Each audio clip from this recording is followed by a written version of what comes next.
We are now live. Hello to the zero people that are watching us. I'm here. This is Charles with producer B, Hello.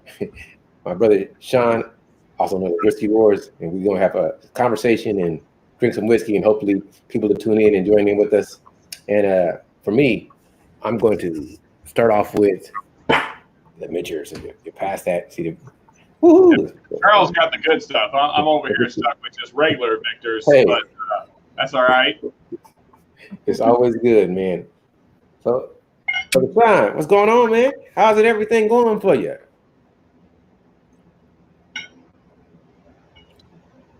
What was that, Charles? If you were talking to me, you broke up a little bit there. I said, how's everything going for you? How's life Oh, treating yeah, I got you.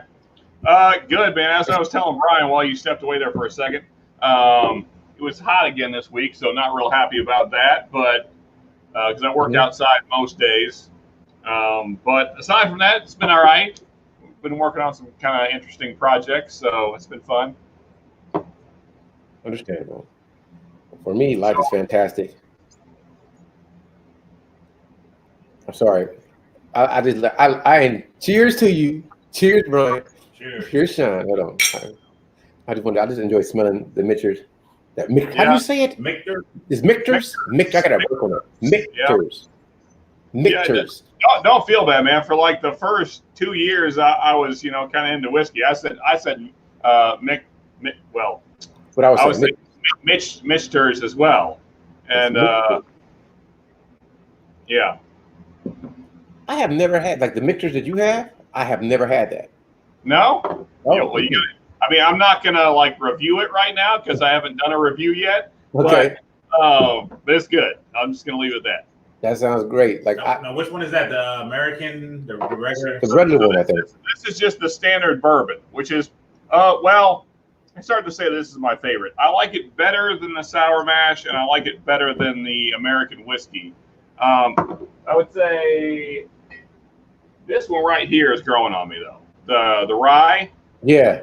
I really like that one. He's gonna keep it a secret. We get to join the Patreon and catch a review. Oh, come on, camera. Refocus. There we go. Yeah, like I'll tell you about this because I know we did it a while, but whenever I smell it, I get such a caramelish brown sugar smell to it. Well, see, I get. I mean, even though that is their bourbon, right? You got the 10-year bourbon. Yes. Okay, so it's probably this same stuff, just aged longer. I'm guessing. Yeah. For me, on the nose, I get licorice. It reminds me of a red vine. Red vine. Yeah, I can see that. I mean, I haven't had the Michter's 10, but I've got licorice notes on other older whiskeys, or older bourbons, I should say. Yeah, I like the smell of it. I actually really like the way it smells. It's like it's pleasant. It's caramelish. It's a little bit oak. I actually let me sip on it, man. I'm a squirrel. Yeah. I'm the worst squirrel. Get that first sip in. I'm about to dive in. Dive in. Yeah, I'm gonna get my lips wet. Then my palate. Sorry, make him spit out some whiskey before the night is done. I'm trying my best. I'm joking.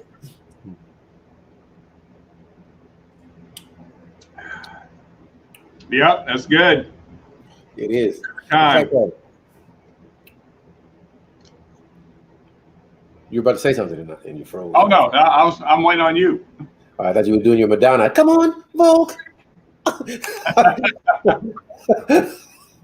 No, I think it's delicious, man. Every time I drink some good bourbon, some good whiskey, I always think about dessert. Like, ooh, I get that ooh feeling, like whoa, And I wonder if the other people get that. I'm about to get philosophical. I think about love and how great something is. Like this makes me enjoy life, enjoy Sean, enjoy Brian, enjoy the world, just because this is a delicacy. It's a pleasure to me. So I'm always wondering if other people get that same feeling, like when they drink some good whiskey or some good bourbon. I wonder, do they think that? Like I'm always curious. For me, that's how it makes me feel. It makes me feel like. Well, I'm not going to go dark and deep too much right off the bat, but I mean, really, honestly, we certainly are the lucky ones. I mean, to be sitting in our houses drinking some whiskey, just talking crap, and have a great time to do that. Not many people can do that in this world. Oh yeah, Yeah, man. So I think it's a fantastic one. So how when it comes to how you say mixtures, I gotta remember mixtures. Oh, let me turn around. Let me look at the bottom. Yeah. You pronounce it like the H isn't there. Yeah, mixtures. I got it. Thank you. I'm gonna do it. Mixtures. 1753, 10-year-old mixtures. Distilled in small batches, according to the mixtures. Now, I got to be honest. So this is batch number, 20H1930. This is not my favorite batch. This is like my fifth one now. Mm-hmm. I've had 3 that were phenomenal. Hello. How you say it? Vipul? I'm not going to try and say your name because I feel like I'm going to butcher it. So, cheers to you. Vipul Guhane? Is that close? Probably not. I probably messed it all up. Still good. Anyway, thank you for joining us, man. Appreciate it, Vipul. That's one thing about the world, man. It's people. The internet connects people, man. You got whiskey lovers in the Eastern Hemisphere, the Western Hemisphere. You got somebody in the Sahara Desert. It's like, man, I want some whiskey. And you got somebody that's in the coldest strait somewhere in Poland or Norway talking about, man, I want some whiskey. So it's kind of just great how it can unify people, their love of something. And that's one thing I always appreciate with whiskey, just in general, because have you tried this? Have you tried that? Let me ask you, Sean, is it something that you are really looking forward to trying? Oh, yeah. Well, there's probably a couple dozen things that they'll probably never find, but yeah, like Michter's 10, for instance. Honestly, though, Michter's 10, I've never seen it in person here in Kentucky, which is ridiculous since this is where it comes from. But yeah, I've never seen a bottle in person. I've seen them on secondary markets like Facebook pages and stuff, but never seen it in person. We're gonna pour you some and send it to you. Okay, well, I still gotta. That's fair because I'm sending you a bottle, so it's cool. No, it's cool. Hopefully you enjoy it. I think it's very good. I think you're really going to enjoy that Pfeiffer Pavitt XL. I mean, if you like wine finished bourbons, that's like my favorite. We were talking about that when you brought it up to me and Brian. We talked about it, and that's we're going to try to figure out what are the best wine finished bourbons. We had to figure it out. I think that's you exposed me to a lot, man. I appreciate you. You would never know. Yeah. So I hope I'm not pronouncing your name wrong. Vipul, hopefully that's close to right. Where are you from, man? If you don't mind us asking. Yeah, well, I'll wait for that response. Well, yeah. Go ahead, Charles. No, I just. What are your okay? This is the hardest thing for me. Like when it comes to picking my favorites, it's hard because I don't think I've had enough whiskeys to say what are my favorites. And like I enjoy that you've done the top 5, top 10 budgets. I'm really that I love. And I've been thinking about that. I got to figure out what are my top 10 budget whiskeys, and I think that's going to take like a couple months for me to sort out. Got to do like a taste test or something. Have you thought about that, Brian? Yeah. Well, see, that's kind of what got me where I am, is that I just started doing it at home for fun. I would just do, because I had 4 blends, so I would just pour, 4 whiskeys that that were in kind of the same price range, same proof, and I would just taste test them, really because of other whiskey channels like we talked about before, because of that kind of idea, and then then you figure out, because especially if you have like your wife or buddy or whoever mix them up for you, then you can't cheat. Then you can't think, okay, I know I like Old Forester best, so that's the one that's the one you end up picking. If it's blind, then you end up picking what you actually like best. Yeah, I need to try that. I need to try to just do that live. Let Brian pick out 5 and figure out which one I like the best. That way it would be more fun because for me, like I think pre-recorded would not be as fun as me doing it live in real time trying to figure it out. I still don't know what my favorites are. I go in my brain like I'm very, very, very preferential to Elijah Craig Barrel Proof. I love it, but there's other stuff I'm starting to grow on me that I reflect on, or stuff that for some reason I always think about Mellow Corn. Always, ever since I had it, like I just think about it all the time. I don't know why. So I need to just test things, and I'm in my brain. I really want to see if I can find out what are the best cheap cask strength or barrel proofs, like under $40 or less. You know, I've been thinking about that. Can you find good barrel proofs under $40 or less? Okay, so now don't steal my idea, Charles. Don't beat me to the punch because I know you're putting out videos like every day. But so this bottle right here, Benchmark Full Proof, which is basically barrel proof, and then I'm gonna be putting that up against Old Granddad 114 because that's another kind of budget. And I need to find 2 more that are like sub $30 barrel proofs. And that's gonna be a video here soon. But yeah, I'm looking forward to seeing that. We're trying to slow it up. We're not gonna put videos out like that for a little bit until we just get to the mode to crank them. Yeah, I get excited by trying new things. I really do. And if I don't have like any other activities, then I can try more than one thing in one day. But a lot of times I got so much going on that I can't do what I want to do. So I gotta take it easy. So generally, how do you guys like Buffalo Trace stuff? Good. Yeah. We got a Buffalo store pick and we haven't did that. We got a regular Buffalo Trace and a store pick Buffalo Trace, and we were going to do a video comparing to see if we could tell the difference. Just like we did the store pick larceny, it's a regular larceny. So yeah, I want to try that. Because I mean, if you like Buffalo Trace, I think you guys would like this. I mean, you know, it's not Elijah Craig barrel proof. It's not that, but it's good. I mean, this thing's like $25. Yeah. So you can't expect a whole lot, but it's good for what it is. Yeah. And Buffalo Trace makes that, right? Yeah. Yeah.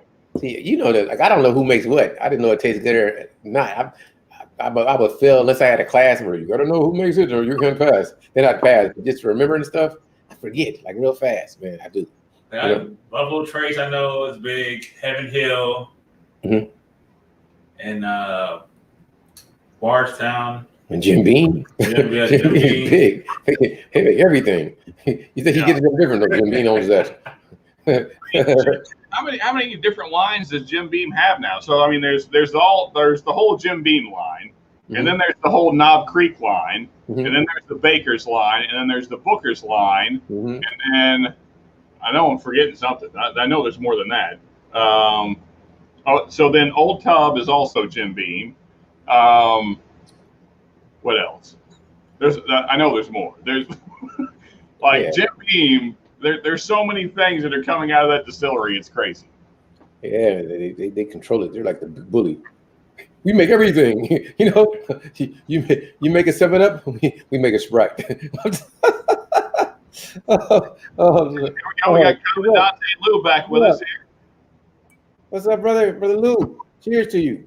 Yeah, man. Thanks for joining us again. Hope you're feeling great, man. We just started the conversation. And we're going to talk about whiskey and whatever. So if you want to drink along with us, Lou, we're having some Michters. So join us. Let me show you. I'm learning how to say it correctly. Michters. You make the H silent, so it's Michters. Michters. Yeah, Charles has got the good bottle. I got the budget bottle, but that's all right. We're gonna Michters. I was reading the article, and I'm trying to make sure I get the name. It was Buffalo Trace, and Buffalo Trace was saying don't buy their stuff online, or like don't buy from online people. You know what I mean? Because I'm pretty sure that's what the article. I can look on my phone and see if I can find it. Yeah. And I said, wow. Yeah, man, because the secondary just it's going crazy on Buffalo Trace stuff right now. Yeah. I mean, so I don't know how much you guys frequent like Facebook forums and stuff where they're doing secondary stuff. And I'm not going to call any pages out, but I mean, there's tons of them. You don't have to search very hard. And I mean, sometimes stuff will be 3 and 4 times what retail prices are. Just craziness. I'm a heathen at the moment, enjoying some real ale brown. Okay, cool. Yeah. Still cheers to you. You drink it along with us, you know? Yeah. So how do you like that real ale, brown ale? That's a lot of, that seems like too many ales and real ale, brown ale. The OG porcelain bottle. That's cool. I don't know if I've seen that bottle. The old Michters bottle. Man. So, Charles, I had some topics. We don't have to spend long on each one of them, but so one thing I realized we've never really talked about. We've talked about gaming a little bit, and we've talked about Star Wars and movies a little bit, and various other topics. But I don't think we've ever discussed music much at all. So, what are your music interests? I'm varied. I'm really varied. Truthfully, the older I get, the more I am starting to enjoy R&B. I really think about that a lot. Like I was before I came over here. I was listening to before I came to do this. I was listening to Sleep. It's a group. You heard of Sleep? I have not. Oh, I guess you call it rock, or like hard rock. It's pretty dope. I like a lot of different a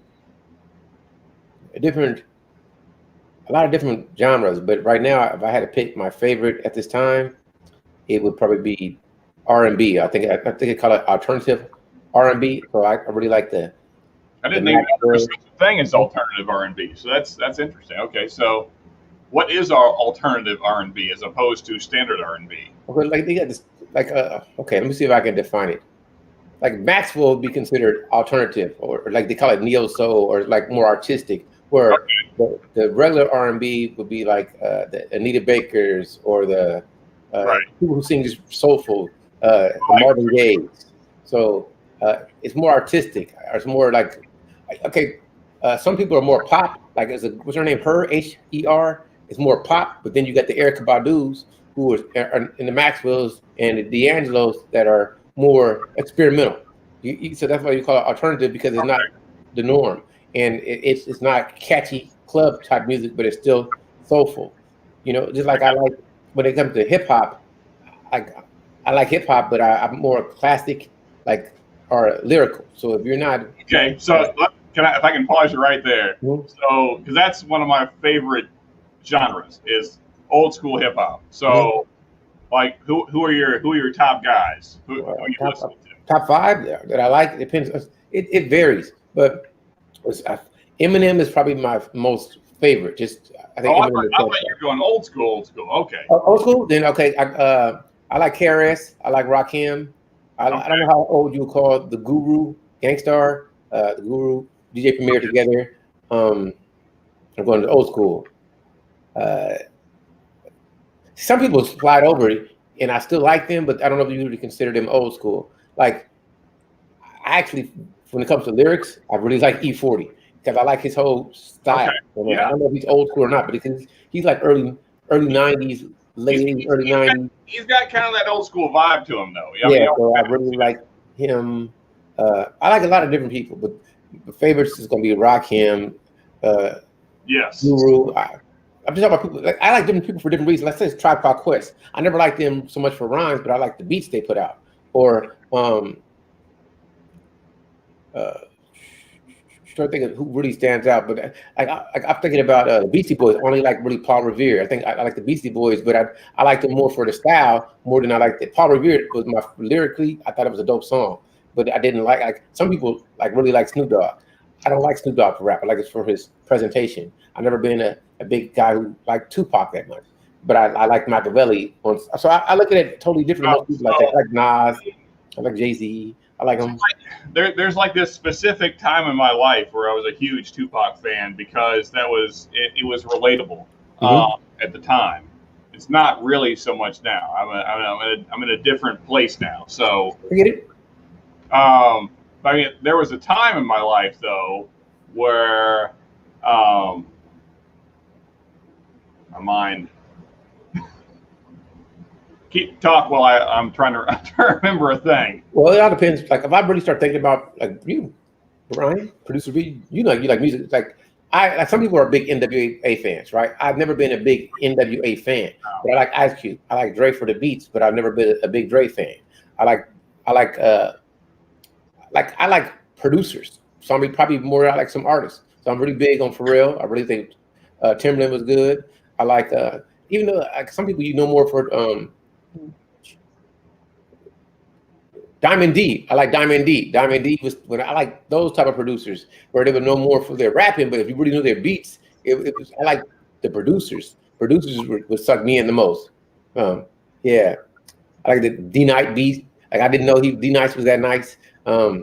Something you turned me on. I can't remember what his name was. A dude from Chicago.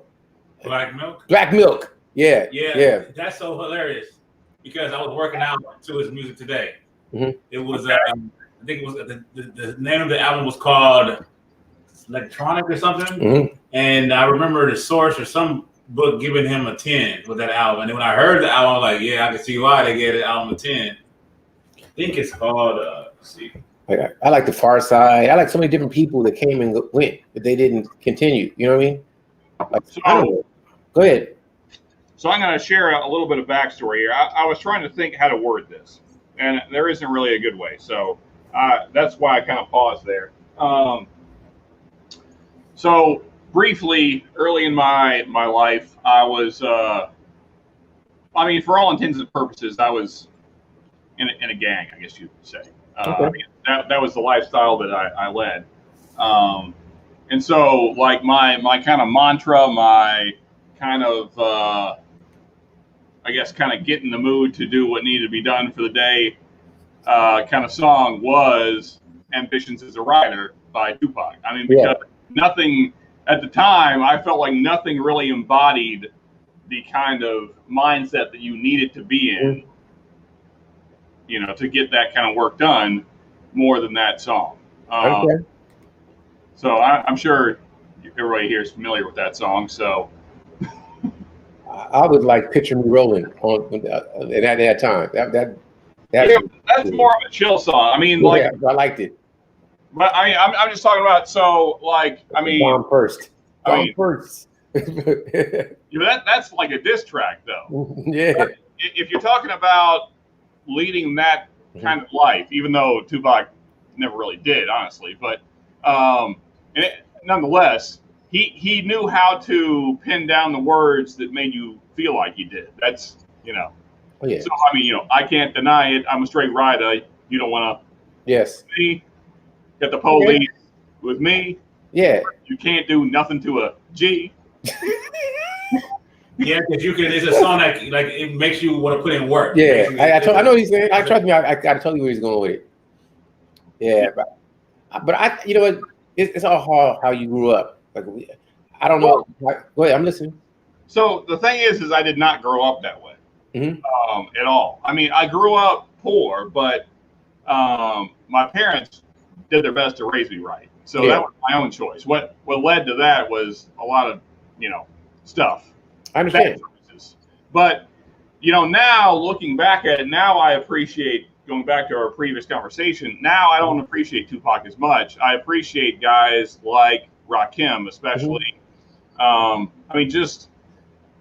Like songs like Microphone Fiend are like a masterpiece to me. I love it.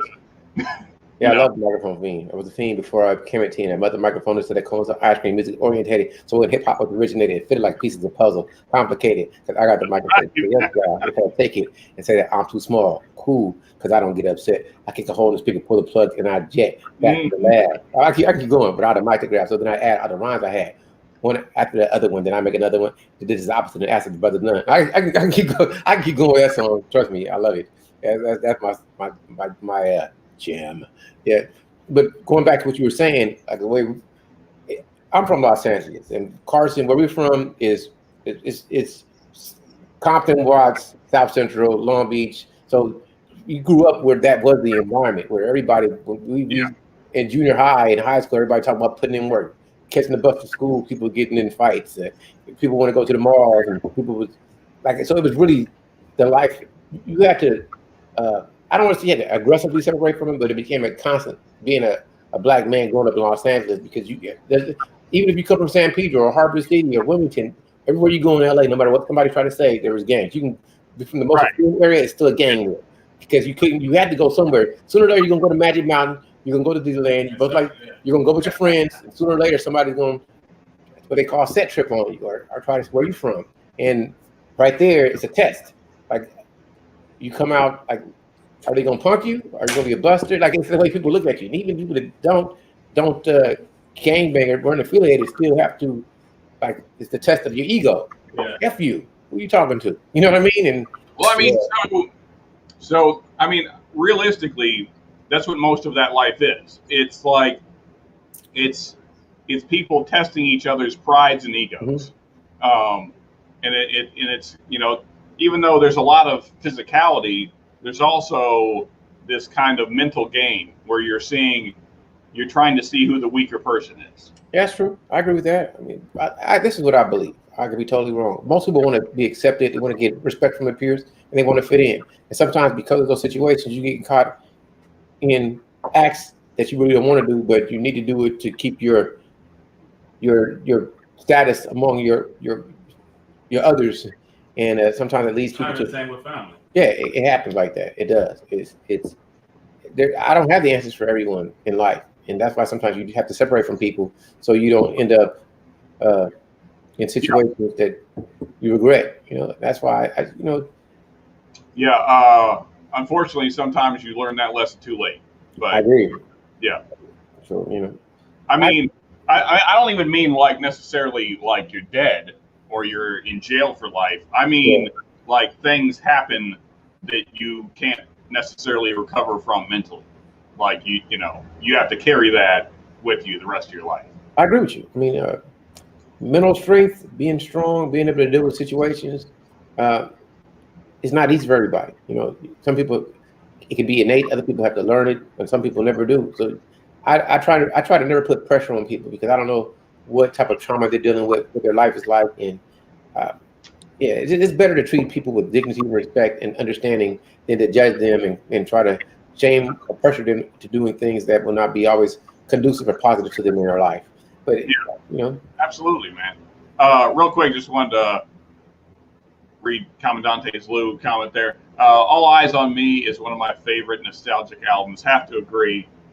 Even still now, even though it's still not really the mindset I'm in anymore, but still though, I can't say I can look back on those days with fondness because that's not true, but it was certainly a period in my life. So there's memories there anyway. Well, I'll say this: I've been through a lot of situations, and every situation that I've been through, mostly I look back to it something like I wouldn't want to do it again, but it was still fun. Like I'm glad nobody. Oh yeah. Well, let me change that situation. It's been situations that you wish it wouldn't have happened, but it still was like it helped shape me as a human. So I don't ever regret some of them. Like because in the regular environment, I never saw somebody that I knew of lose their life. I've seen people get beat up. I think people get into altercations, but I never saw somebody do something that was so mentally scarring that it traumatized me. And I feel sad for all my friends who don't live today, who are not alive or went to prison because that happened. But I'm glad that none of my close friends that I was involved with that happened to. Yeah. Well, I mean, so I almost thought about bringing this up in our last live because you were talking about your previous career. Mm-hmm. And so there's a lot of similarities there because you deal with similar traumas, even though the context is completely different. But you're dealing with a lot of the same kind of violence and anger, and I mean it's a very physical life, both of them. Well, I think the difference. Okay, I'm gonna touch on the difference between the military and just regular civilian. I'm not saying they're equal. I'm just saying you deal with a lot of the same traumas. Yeah, I can understand it. I can totally relate to the analogy you're making, and I concur. I think the difference is the military, even if it's to the people who serve, it's usually sectioned by the government, so they see everything they do is just, and they always feel in that people are going to support them. Where when with the gang life. Even if it was justified, people are never going to support it because it's not sanctioned by the government. You get what I'm saying? So, yeah, I had an argument with somebody before. I've never personally felt that way, but yeah, continue. I get what you're saying. Yeah, so it's like you grew up in a certain environment. You don't have any education. All you know is your neighborhood, right? Somebody comes and it hurts somebody in your neighborhood. Because some people don't grow up with their mother and father. Some people, all they have is the streets to raise them. So for them, they think they're protecting their neighborhood, just like you're protecting your country. But then the country you live in or people outside of it say you're doing wrong. And to them, they're doing right. Just like somebody who's a terrorist or a freedom fighter against the nation because they don't like the form of government that's used. So you're always, if you're not following the people who are in power's rules, you're always wrong, even if you're right. So like, okay, I was watching this video, viewing evil, right? And the dude was talking about the villainy of Darth Vader, and he made the statement that Darth Vader was the biggest criminal in the galaxy. When I heard him say that, I said, "You're wrong." I said, because the Empire ruled the galaxy. Darth Vader made the laws. He's not a criminal. He may be a villain. He may be tyrannical. He may be evil, but he's not a criminal. It's a total different thought. So I'm using a lot of times people don't really understand the words they're using or how different people view things. To somebody that doesn't like what Darth Vader does, he's a criminal, but truthfully, because he's empowered and creates the law, he's not a criminal. He makes the law. And also, just, I mean, within the Star Wars universe, if we're using that as, so even within that universe, he's definitely not the biggest criminal because he was groomed by a much bigger criminal. So like Palpatine is the biggest criminal because he took this young man and turned him into a murderer. That's what he did. So who's really the wrong one here? Is it? Go ahead. Oh, because that's my statement. You did it too. It's, if you're not a criminal, means you broke the law. Yeah. If I write the law and I'm following my own laws, am I a criminal? Just because I did something evil or villainous and unethical, it doesn't. That's the point I'm trying to make. That's a much deeper conversation that I can answer with because then we're getting into a higher moral law because just because you write a law does not make it moral. So yes, I agree. But anyway, I agree. Let's go there because it's not gonna go too deep. I'm just trying to make this statement. I'm not gonna go too deep with this, but that's the problem. That morally, what he did was wrong.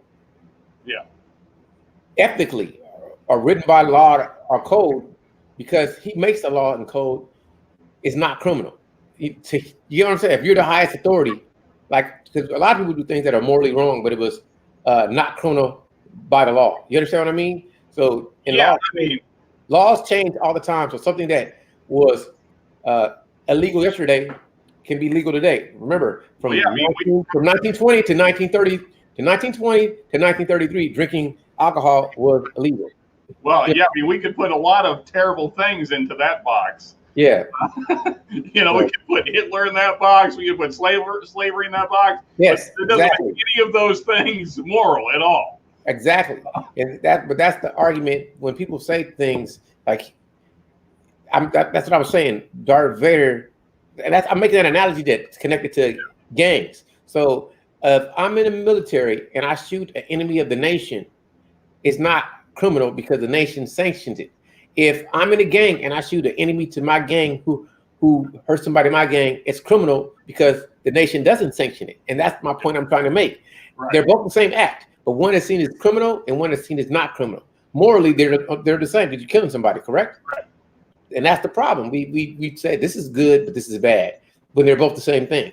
And this is good, And that's what I just kind of briefly said earlier, is that when I said I've never viewed it that way, that's exactly what I meant. Is that because to me, in some ways, I feel like the gang member is more justified because he is doing it out of necessity usually.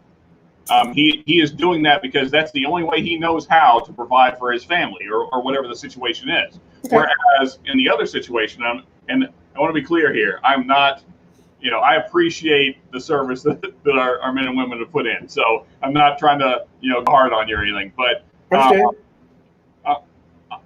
I don't know that the reasons for certain military actions are done out of necessity.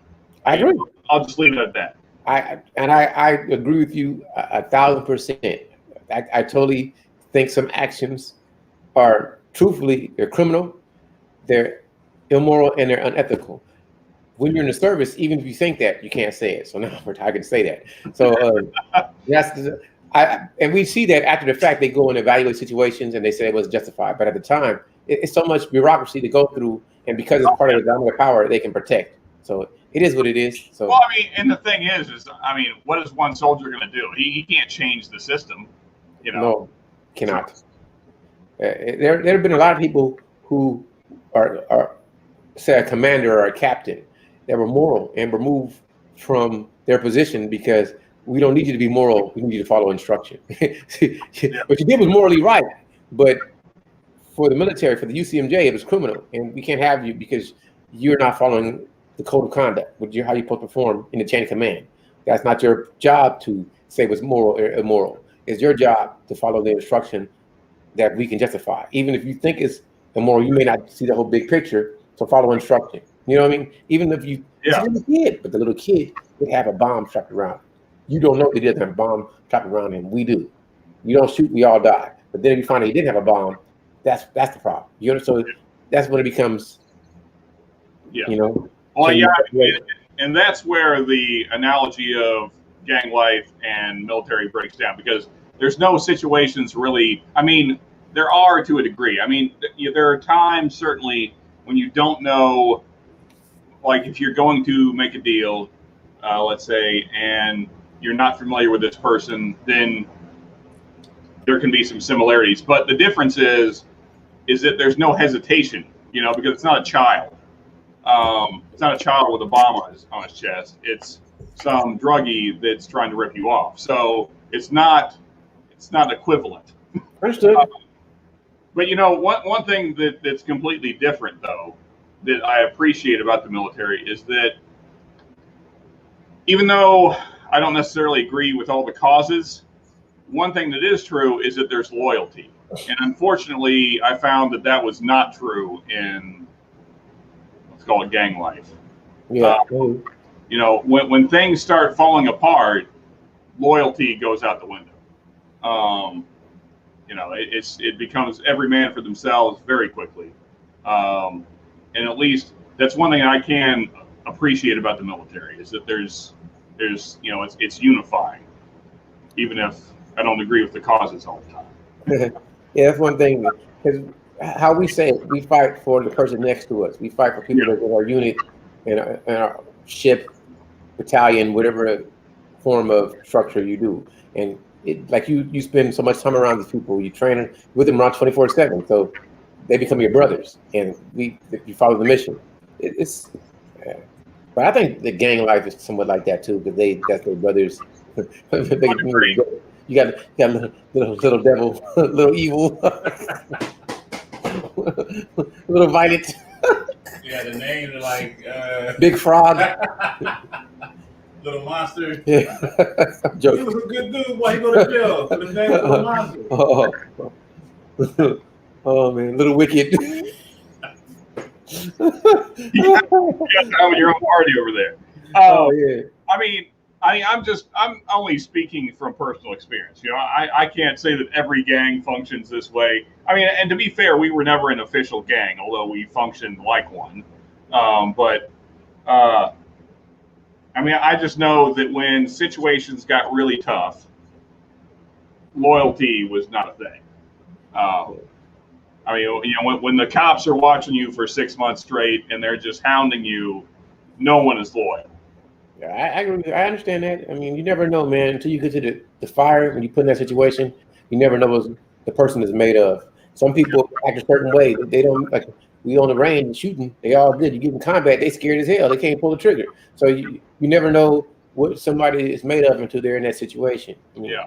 And that's why they train, the military trains so much, so it becomes automatic. You don't think about it. Some people don't know how to, okay, I'm gonna make a joke, but it's true. I could be wrong. Beat me up for this. Like, let's say LeBron. LeBron may be one of the best basketball players of all time. But when he gets to the free throw line, he got to think. And when he think, he miss. But if he's not thinking and he's just flowing and playing, he's great. And that's a problem with a lot of people. I'm not going to say this outright. Mm-hmm. I would not want LeBron beside me in any kind of serious situation. I'm just using that example because some people. I get what you're saying. And, I'm saying, like, just from what I know of his character, that's not the guy I want beside me. He's a great basketball player, and that's as far as I want to take it. Okay, so some people, I'm gonna stick with basketball. Like, I think if I had to be in a foxhole, I think I could take Kobe with me, or even a Jordan, because I think they would stay focused and do what they need to do. Some people, don't seem to have that, and I could be wrong because I've never seen them in any type of situation. But it's usually that indomitable will that, okay, I missed, I'm gonna keep on going. Some people Yeah. I'm stick to basketball because, like Ben Simmons, once you know that you're scared to face that situation, so instead of getting fouled, I'm gonna avoid it. Shaquille O'Neal couldn't make a free throw, but he would still take the foul when it came time. He'd knock it down. Okay, I can take you because when it's time to do your best, you're gonna try your best. All I want is somebody that's not gonna quit. That's it. Just don't quit. You know. Yeah, I think that the Jordan is the embodiment of that. Yeah. Because so I'm sure we've all seen The Last Dance at this point. Mm-hmm. So the way that he views the world, I think, is very interesting because I relate to that because it's a lot of the ways that I view the world. Mm-hmm. Although my goals are very different than Jordan's, mm-hmm. But just like the drive to do what you want to do, no matter what the obstacle is, and to have that vision to do it, and to be unstoppable, no matter what's coming your way, no matter what people say, no matter how you're feeling, this is what you're doing. Yeah. And I think that very few people have that. And even like when it might offend somebody what your goal is, and you're pushing through them to get there. I agree with that. Because most people will turn aside when that happens, especially when conflict happens with other people in their life because they're trying to do a thing and this other person thinks that maybe that's not the best goal. Most people will kind of step back or because they don't view it that way. But I think that was out of all of The Last Dance, like getting into Jordan's mind, the way that he thought about things, I think was probably the most interesting thing to me.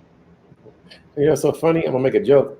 I knew he thought like that. Nothing about Michael Jordan when I saw The Last Dance surprised me. Nothing. No, but just how deep he got into it. The only thing that surprised me is with his motivation is slight. Like some things that he was easily to take stuff personal. Well, I never would have thought that. That's what. Go ahead, listen. So that's exactly what I mean. That was the part that I found. So it wasn't even so much that he took things personal; he would make it personal. Yes, I understand. Motivated him. So he would find ways to take a small thing and make it motivation, so he could get to his goal. I understood that.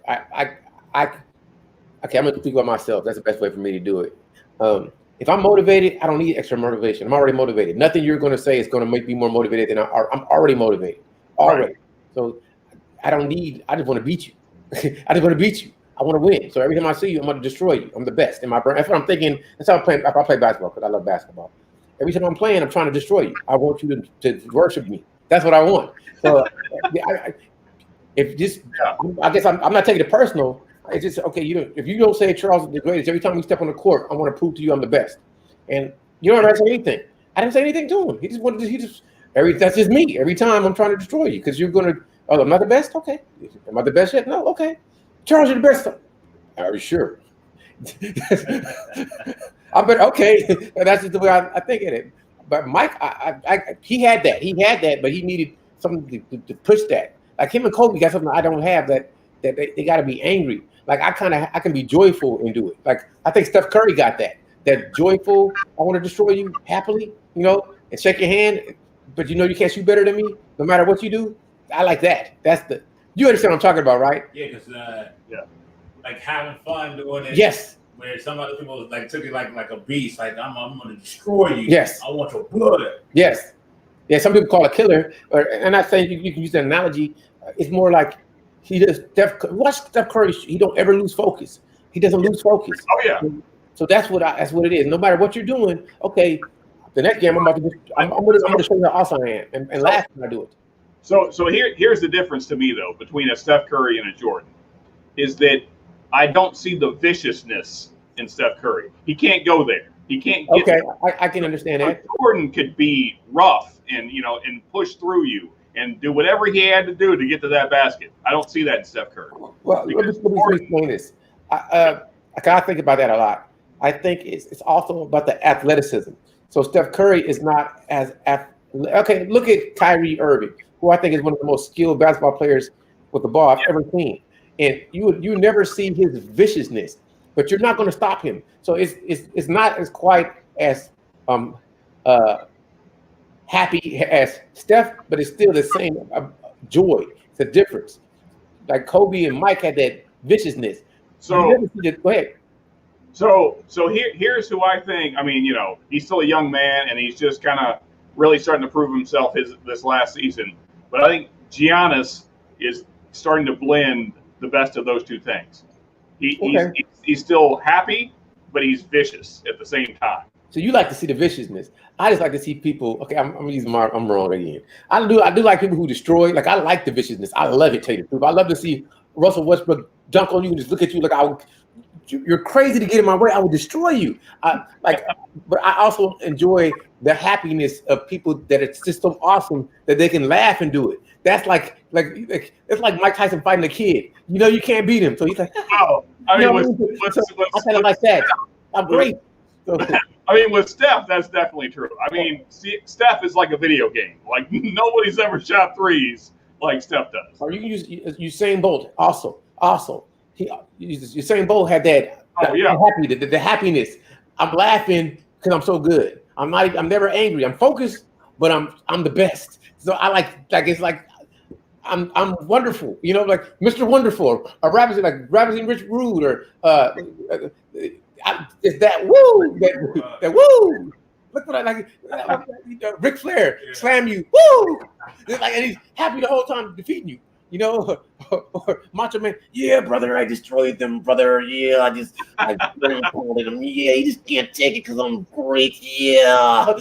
Oh, I like that. That's what I think I like. That's a pretty good Macho Man. I'm not gonna lie. Huh? Spider-Man do that too. That Spider-Man kid do that. Yeah. Like I ain't having fun while he's beating you up. Yeah. That's what I think. It's effortless. Yeah. Like I do like the mixture because I think Iverson is another one that was vicious. But if you look at his face, you never really see the viciousness on him. But he was vicious. And know what? Now there I agree. And Iverson's one of my favorite players ever. Even though maybe the numbers don't add up to a Jordan or a Kobe, but I mean, just as far as like watching him play, man, Iverson was like. I remember watching him as a young man. Anytime he was playing, I'm watching.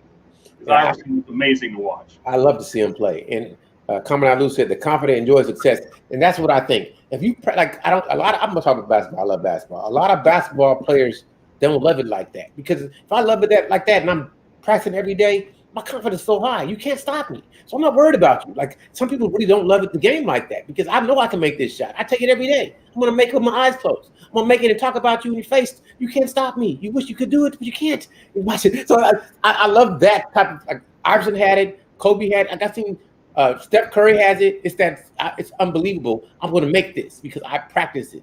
I seen Steph Curry shoot it was like 100 shots he made in a row, something like that. Like some crazy numbers. 93. Yeah, some crazy stuff. Like he didn't miss. Dude, that's unreal. Like you said, a video game. And if that's my job, how could you not want to do some people really don't love it like that. Some people are actually blessed to do something they actually love to do and do it every day. It's not even work because you love it. I love that. I mean, I would say beyond that, Steph Curry's put in the work. When we don't see him, that man is putting in the work. But he loves it. He loves it. He don't love it. He loves it.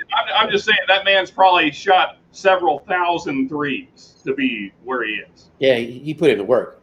Anybody who's that, it's very rare you see somebody who's a shooter that didn't practice. You have to practice. To run fast and jump high, it can be genetic.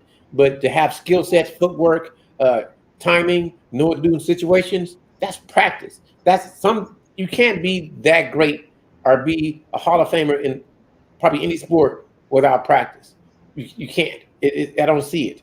I just so like when I think about modern guys, like Harden is like he's like Iverson light. He's kind of got that Iverson swagger, but he's never going to be there for me. Because he's trying to, cross over guys and do the step back thing. But he's too, for me anyway, he's too braggy. Whereas Iverson was all about just balling. Like he didn't take time to show off a whole lot. He was there to ball. It was very clear. That's what he was there to do. And he was going to do it very well. And Harden, I don't know. He's a great player, but he pisses me off a lot as well. So I don't want to. Okay, when I look at Harden, I don't really study his game, and this is probably my critique because I don't study him. It seems like it's inefficient. like it's forceful. Where Iverson, Jordan, Kobe, Yeah, I agree. it was more efficient. It was if you watch when the more Iverson got, like the more he got in the league, the more basic his game became. Like he could still do moves, but he was efficient. Take a pick shot or pick drop to the hole, going right. So he's still on the left side of the court. If a pick come in, he'll take the pick. He's faster than you. You on his back, you're gonna get a layup. If you go under the pick, he's shooting. Basic stuff. So when Kobe and Jordan, when they got older, just went straight to the post. And if you overreact, it's a pass or go to the whole dunk or try to score on transition. So personally, I prefer young Jordan. I really do. I mean, he wasn't as efficient, but I mean, as far as just watching him play, yeah, it was like magic. Highlight reel. You know, and I don't mean Magic Johnson. I mean like literal magic. Okay, if I had to pick my favorite Jordan, efficient, I like efficiency. 96, 97, 98 was my favorite. Just watching him how he played the game. But the most exciting Jordan, the most fun Jordan was like 88, 89, 90, 91. Yeah, when he wasn't winning anything. Yeah, he was just out athletically out. He was faster than everybody, like just ridiculously. Oh, yeah.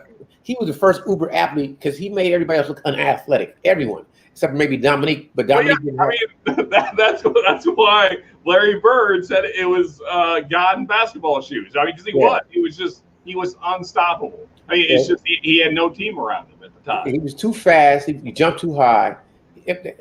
I'm gonna say the difference between in my opinion, Dominique and Jordan Dominique was not as agile, as graceful. Jordan was what's the term? His dexterity was 100. His dexterity, and Dominique had like a 50 dexterity. Like he wasn't gonna run around you. And that Iverson too, his dexterity, just the ability to move around people. Yeah, I mean, so if Jordan was 100, then Iverson was off the charts. He was. Yeah. You watch Iverson in high school and college, unreal, bro. Never seen nothing like that. Never. In college, he's a dunk on everyone, just run around somebody, just like everyone. That's the thing is he was so fast and to do all that with the ball in your hand at the same time. Yeah, it's ridiculous. Ridiculous. Yeah, exactly. Ridiculous to watch. Oh, pass me some more of that. Let me know. What are we drinking next, boys? We'll try the Arkbeg or what? Or what you have Jefferson's? Any Jefferson's Ocean? I passed it. He was thinking. Brian said he want to try this. Jefferson Ocean. I don't have that, so what do I got here that's a substitute? Really nothing. See if we can match that. You pull something. See if we can match that. Well, see, remember I'm upstairs and all my whiskey's downstairs. Okay. So I got like 8 with me. I'll just pour in an old favorite here. Probably not similar at all, but Evan Williams bottled and bond. Okay, let's pull that. That's what we'll do. We're good at Evan Williams and bottled and bond with you. Give it a second. We'll join in with that. I think looks like I'm killing this bottle tonight.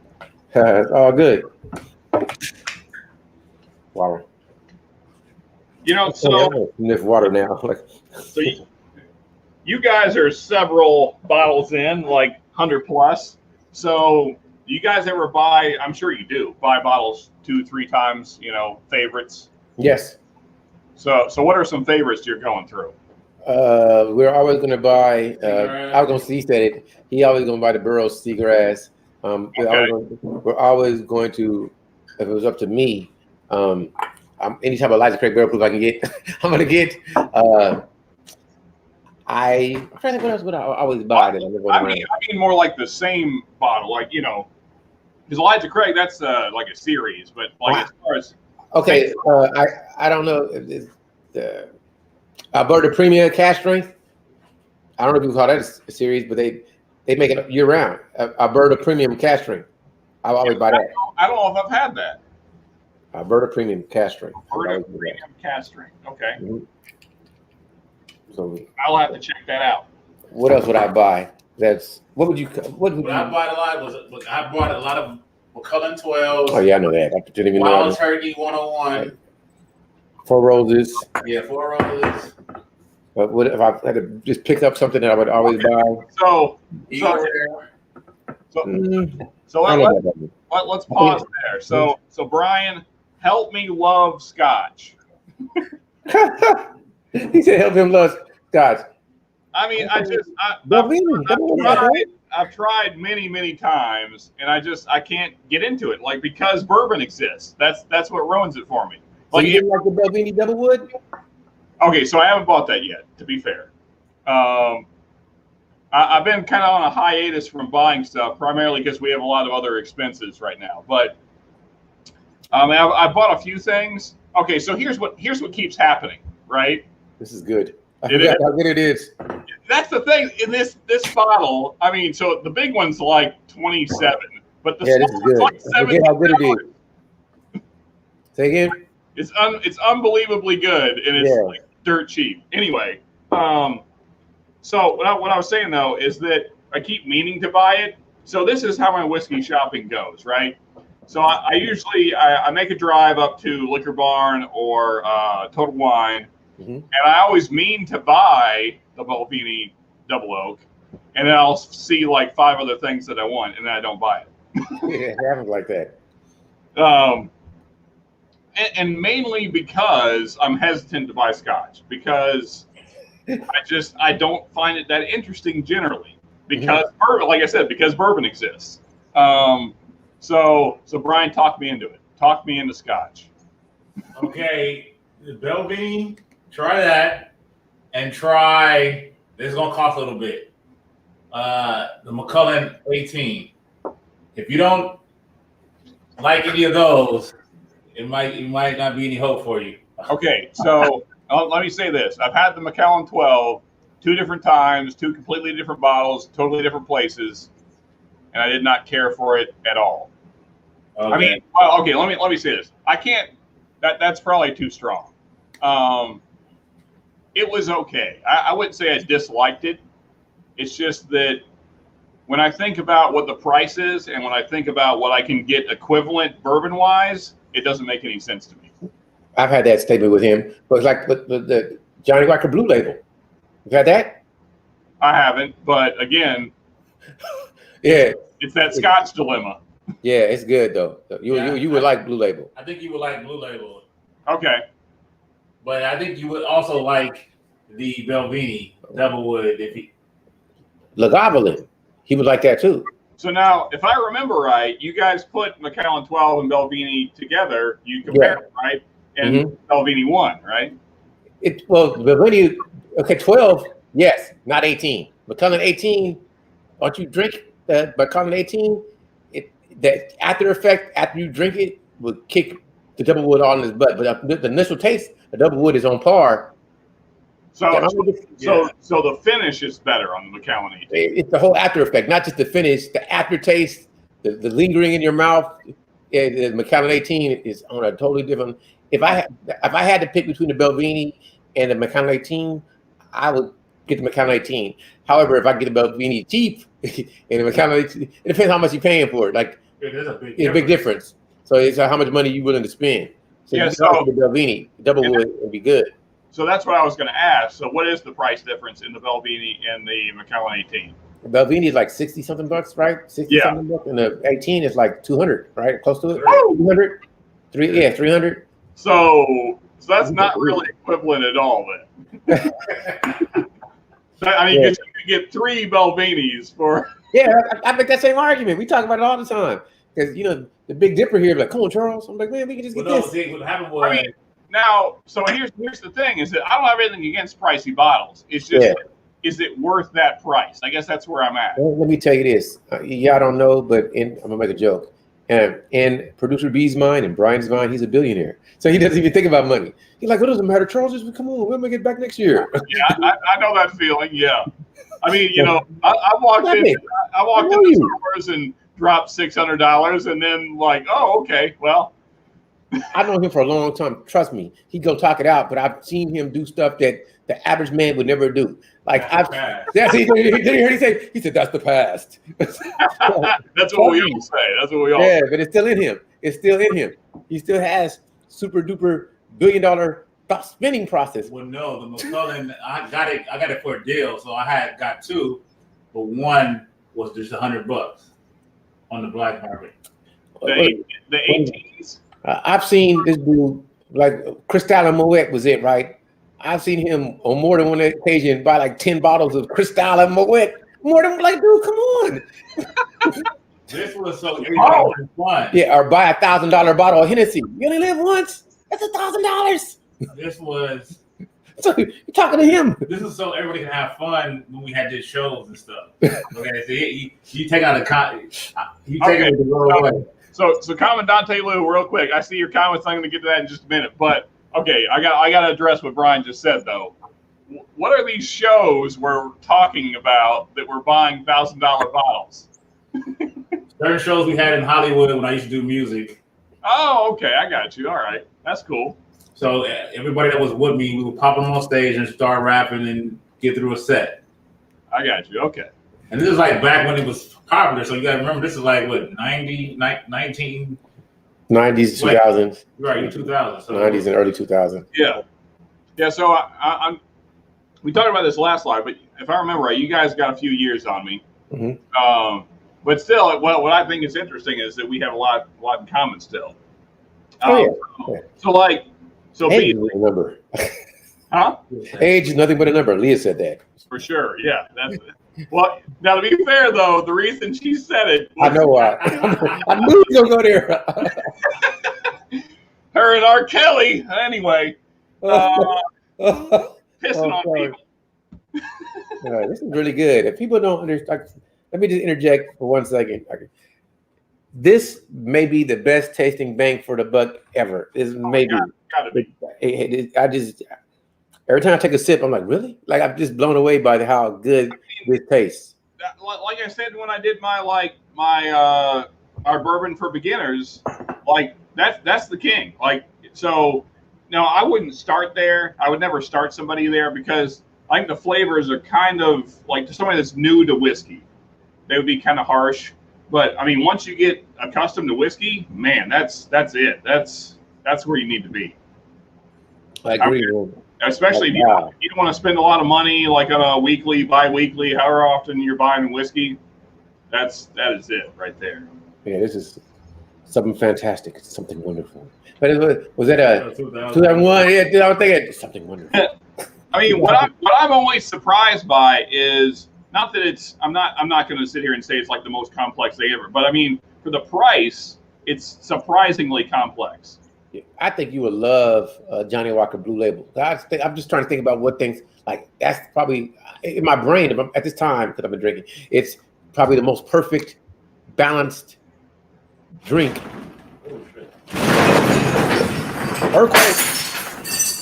Earthquake. Oh, was that really? Yeah. It is California. It does happen, and you got to see it live. Yeah. Yeah, we fine. Are you? Everybody good? Yeah, we good. I heard some stuff break. Called Earthquake. No, I mean, but that wasn't a bottle, was it? We still alive. Trust me, I'm gonna say this about me. I grew up in Los Angeles. Earthquakes are nothing new. It was a good one. It was a good one, but we still living. Yeah. No. Yeah. All right. Good. I'm gonna drink to that. Hey, you need to put that in the comments on the live. Watch for the earthquake. Wow. That's pretty intense. This is me being what do you call it? Stoic. Yeah, that's what you call it? Oh, my son. What'd you say? Your son is okay? I'm following right now. Okay. Yeah. Yeah, so now I feel like maybe I should make some phone calls. We didn't lose any important bottles, though, right? No, I hope not. Because we can't have them high. That's what I always said. Out here we can't have our bottles high. Yeah. Yeah. I'll check on it. I'm gonna make a phone call. Y'all can mind. Yeah, all right. Okay, we're gonna take 5, folks. I gotta hit the button. Charles gotta make a phone call. We're not leaving you though. Stay with us. I'll be here. I'll just put my mute.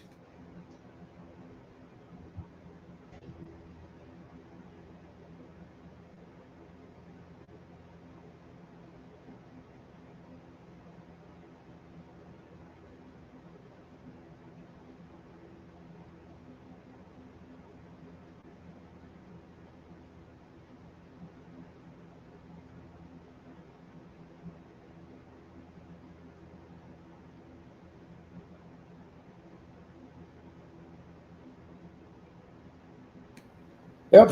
I was trying to call people, but people don't answer. I hope everybody's okay. People in Los Angeles. I hope nobody. I'm gonna look it up. Since we're here, let me see what happened. Give me a second, and I'll share the screen. Hold on.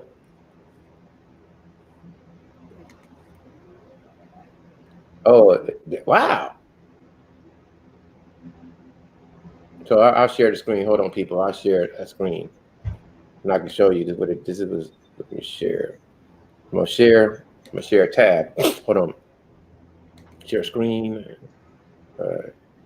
Share screen. I'm gonna share a tab. Chrome tab. So everybody's good. Yeah. Loved ones and such. I call, but people probably make phone calls. So everybody's not answering the phone. So I got you. see this? Can you see the screen? Oh yeah, that's decent. Yeah. Yeah. So the 4.6 magnitude earthquake in Carson. That's what they said right now. Okay. Yeah. And we are at the epicenter of it. So this is so on that map where you got. I mean, you don't have to give me your address or nothing like that, but I mean, where are you guys at generally on that map? Hold on. Let me show you. I am in Carson, so let me see. Hold on. I'll show you. I'm gonna show you exactly. I'm gonna see if it's map. Hold on. See if I can show you maps. So, I guess we're in this general vicinity right here. So, Okay. so I don't mind people looking. You can see exactly where I'm at. There's no big secret. Well, I'm glad everything's good. Mm-hmm. All right. So people will see it. We'll probably. I don't mind sharing though, because I'm not like a big hider of who I am. I don't mind if people know. I'm not trying to not be. Yeah. So. Yeah. So I'll stop sharing that screen. So yeah, we'll probably get some reports later, and this is the news, and you got to see earthquake live. Yeah, I mean that was a decent earthquake there. Yeah. Yeah, I wish I could rewind it, go back and watch. Well, like when it first started happening, I thought maybe B just bumped the camera or something, and then I was like, wait a second, something's falling. So that was a straight earthquake. Straight earthquake. And we got it on live, so that's kind of that's kind of cool though. And in fact, that's kind of really cool. That's really cool. So, all right. So now we never really got around to Commandante Lou. Here we go. Matrix is finally with us. Yeah, that was crazy. So Commandante Lou. So I've gotten the it was in Carson. That's why it was.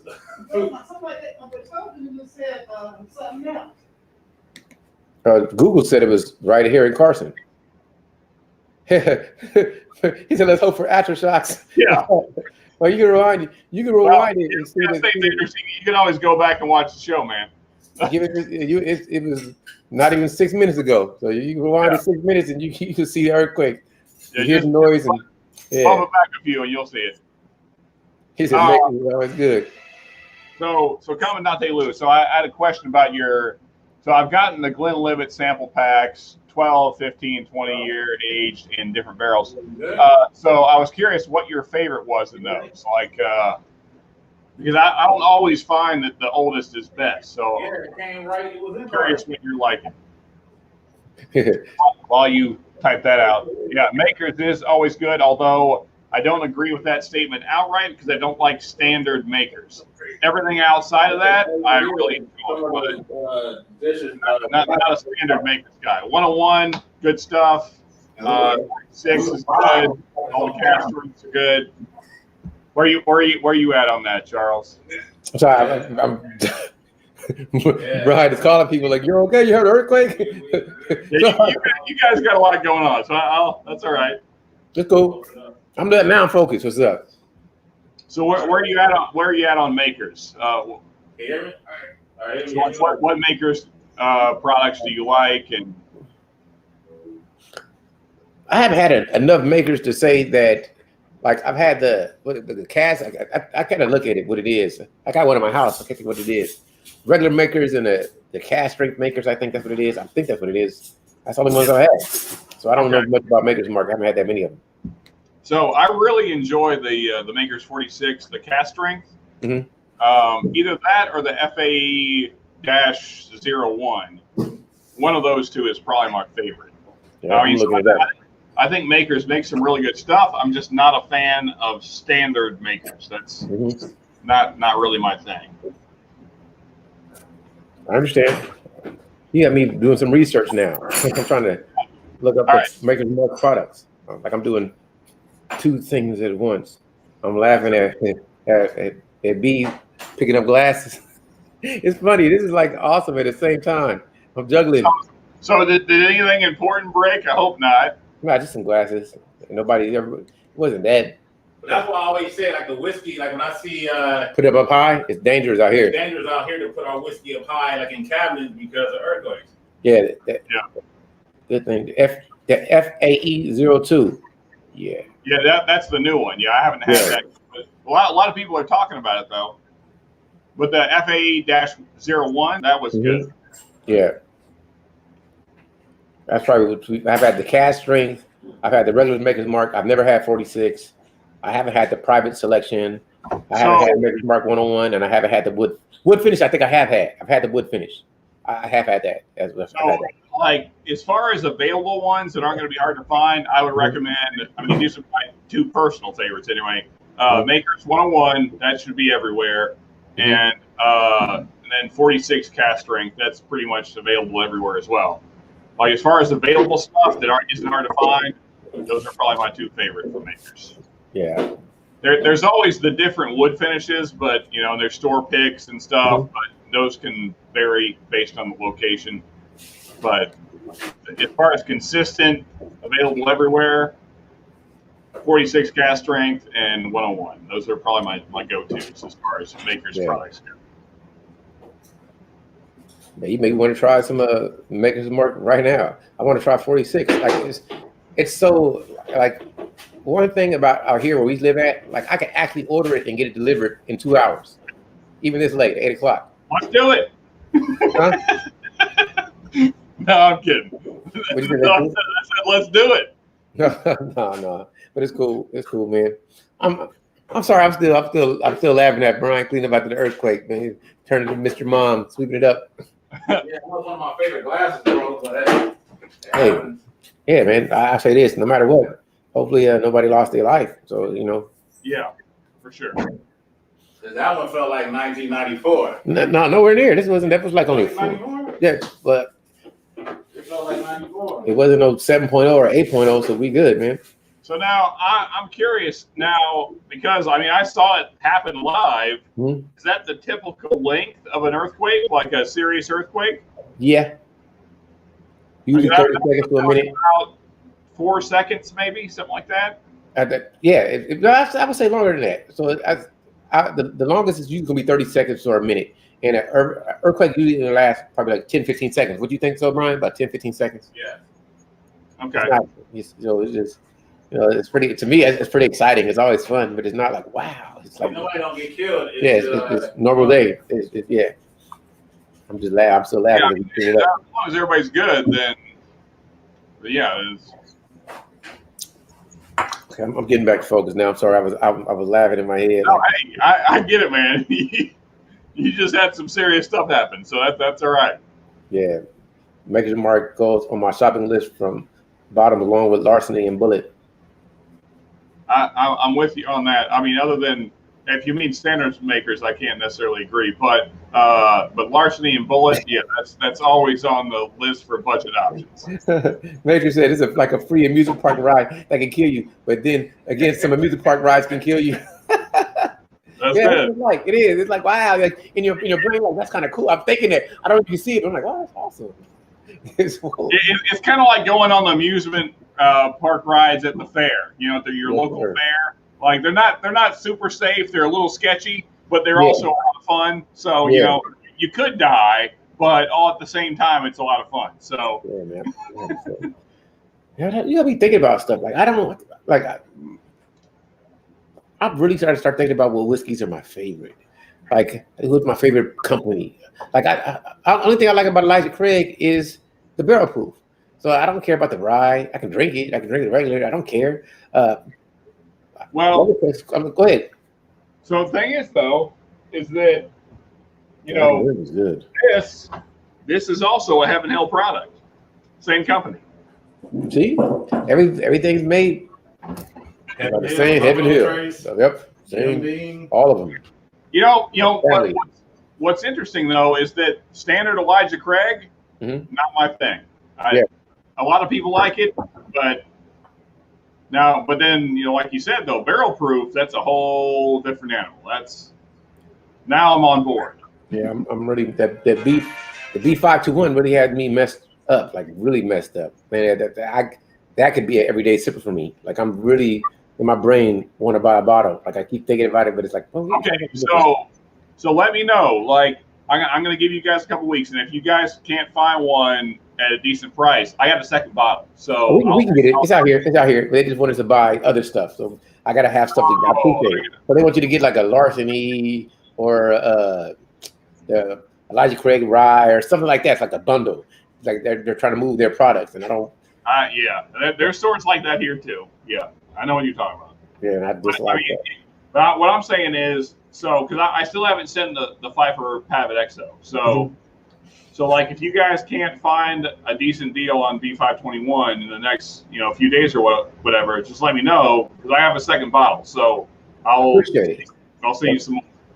Yeah, but we're pretty sure we can get it. So I'm not. I would not even. I don't want to deprive you of your second bottle. I want my own second bottle. I've still got like half of the first bottle, so it's not like.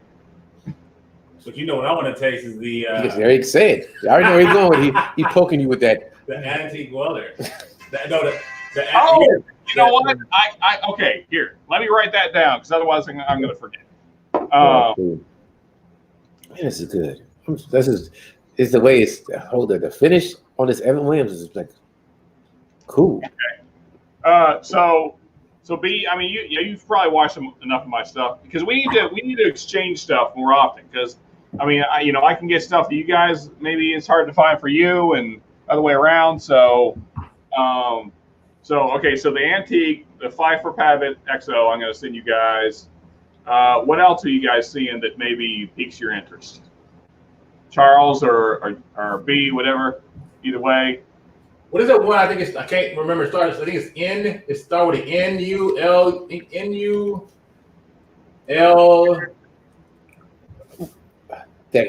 What I want is something I haven't seen. I don't know if you had it, but I want to try Stag. That's it. Yeah, that's it. That's the only thing I haven't had. We all do. We all want to try that. Yeah, that's what I'm kind of looking for. Other than that, there's not too much that I really. I want to try some. Mm-hmm. I've had Stag, 3 different bottles of Stag at 3 different locations, and I mean, so my personal opinion is that it's okay. I mean, it's a good barrel proof. I'm not trying to play it down too much, but personally, I think that as far as my palate goes, I like Elijah Craig barrel proof better. Mm-hmm. But that's just palate preference. Because to me, Stag is too fruity and too sweet, and that's not what I'm after. If that's your thing, then you might prefer it. But I like the darker notes more. Understood. But now I'm trying to figure out what B was talking about though. It starts in. I think it's N-U-L-U. I think it is. Oh, Nulu. Nulu, yeah, Nulu. There you go, Nulu. Okay, so now I have a Nulu barrel proof. Nulu. Here, let me go grab it. I got a list of my favorites. That's like when it total wine. Hold on. Let me see. Nulu. This is gonna see like it's too bright. Scroll Can you? Down. You can't, but it's not. It's too. It's not. Okay. It's the focus of it. It's not easy to do it. Okay. But you can just send me. Okay, I can share the screen, or just I could. He's not there anyway. Okay, you asked me, have I been to 7 Grand in San Diego? It's a whiskey bar. I went there to the one in Austin and had a great old fashioned. I have not. Come on, Lou.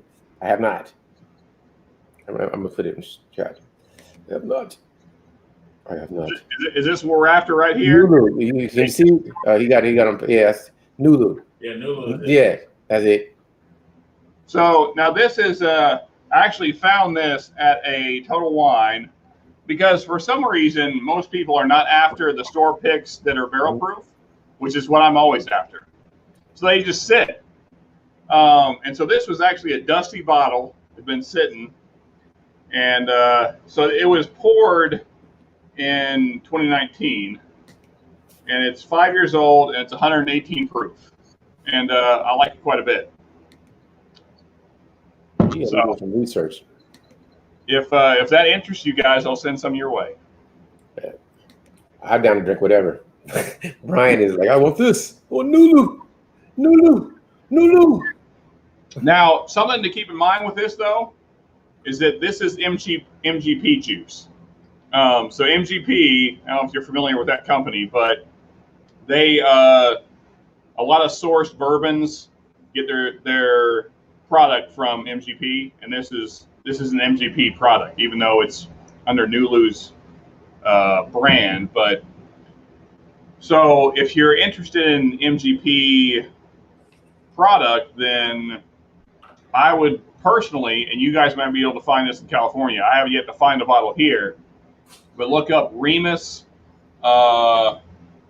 Is it Remus Reserve? Remus Reserve. I'll look at it right now.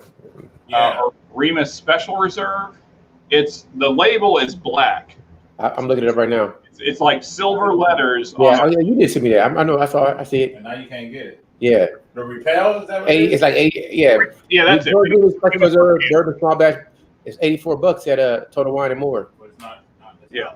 So get that. Like if people are telling you this is good, this is the same company makes this that makes Remus Repeal.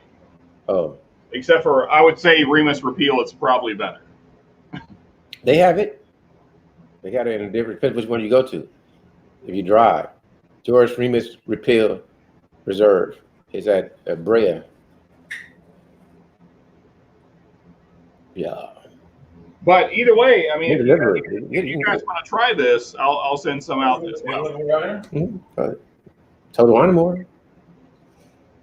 Even though it's like Redondo Beach and Long Beach. Who knows? We'll check it out.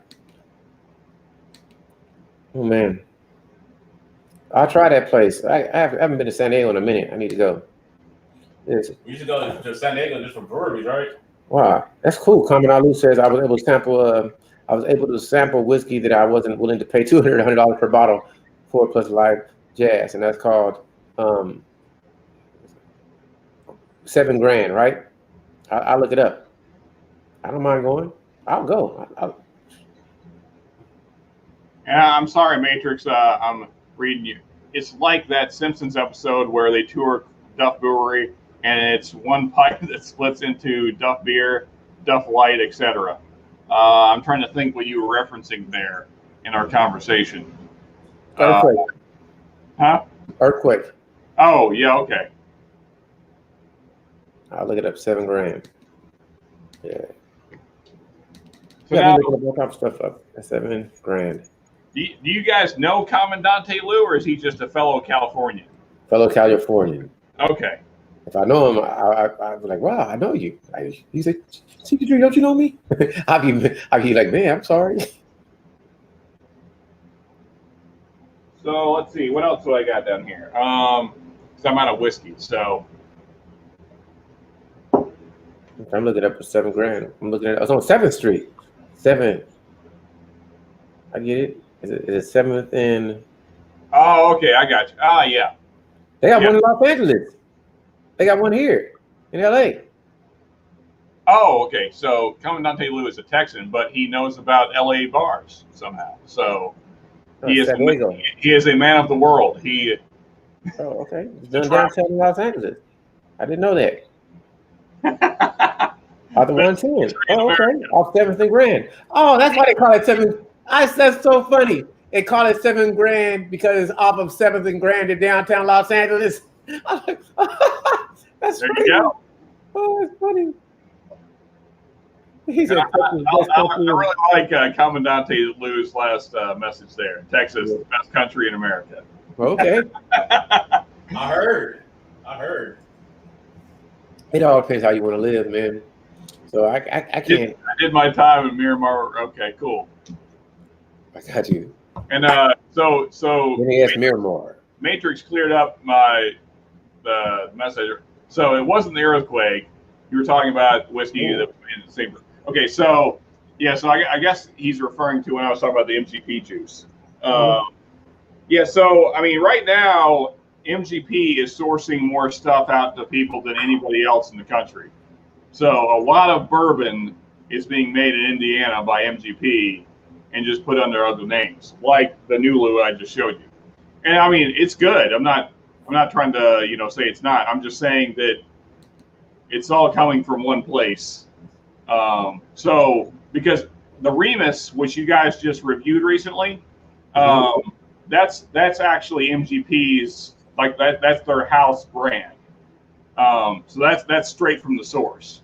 And so the Remus Repeal is just kind of the next tier up. That's kind of their more higher tier bourbon they're putting out. So so if you're interested in Nulu, you're probably gonna like the Remus Repeal.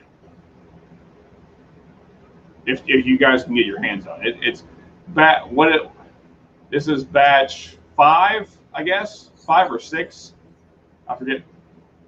My memory's terrible, but nonetheless, I'm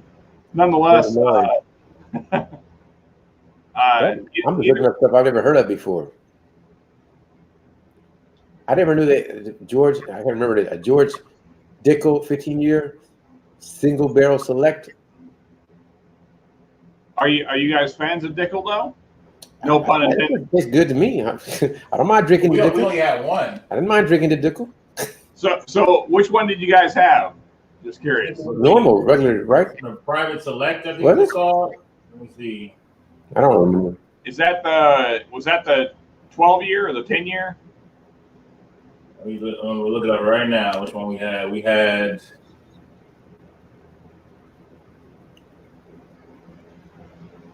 So okay, you already posted. Yeah, man. Okay, let's see. George Dickel, we had. So Commandante Lou, what was that experience like? Give us the civilian version. He said, "Give us a civilian version." Civilian version? He was U.S. Marine Corps in Miramar, stationed in Miramar. Yeah. So, real quick, while you're typing that out, Commandante Lou. So, actually, going back to a previous conversation, because I think you were here with us when we were talking about when we were comparing the military to gang life.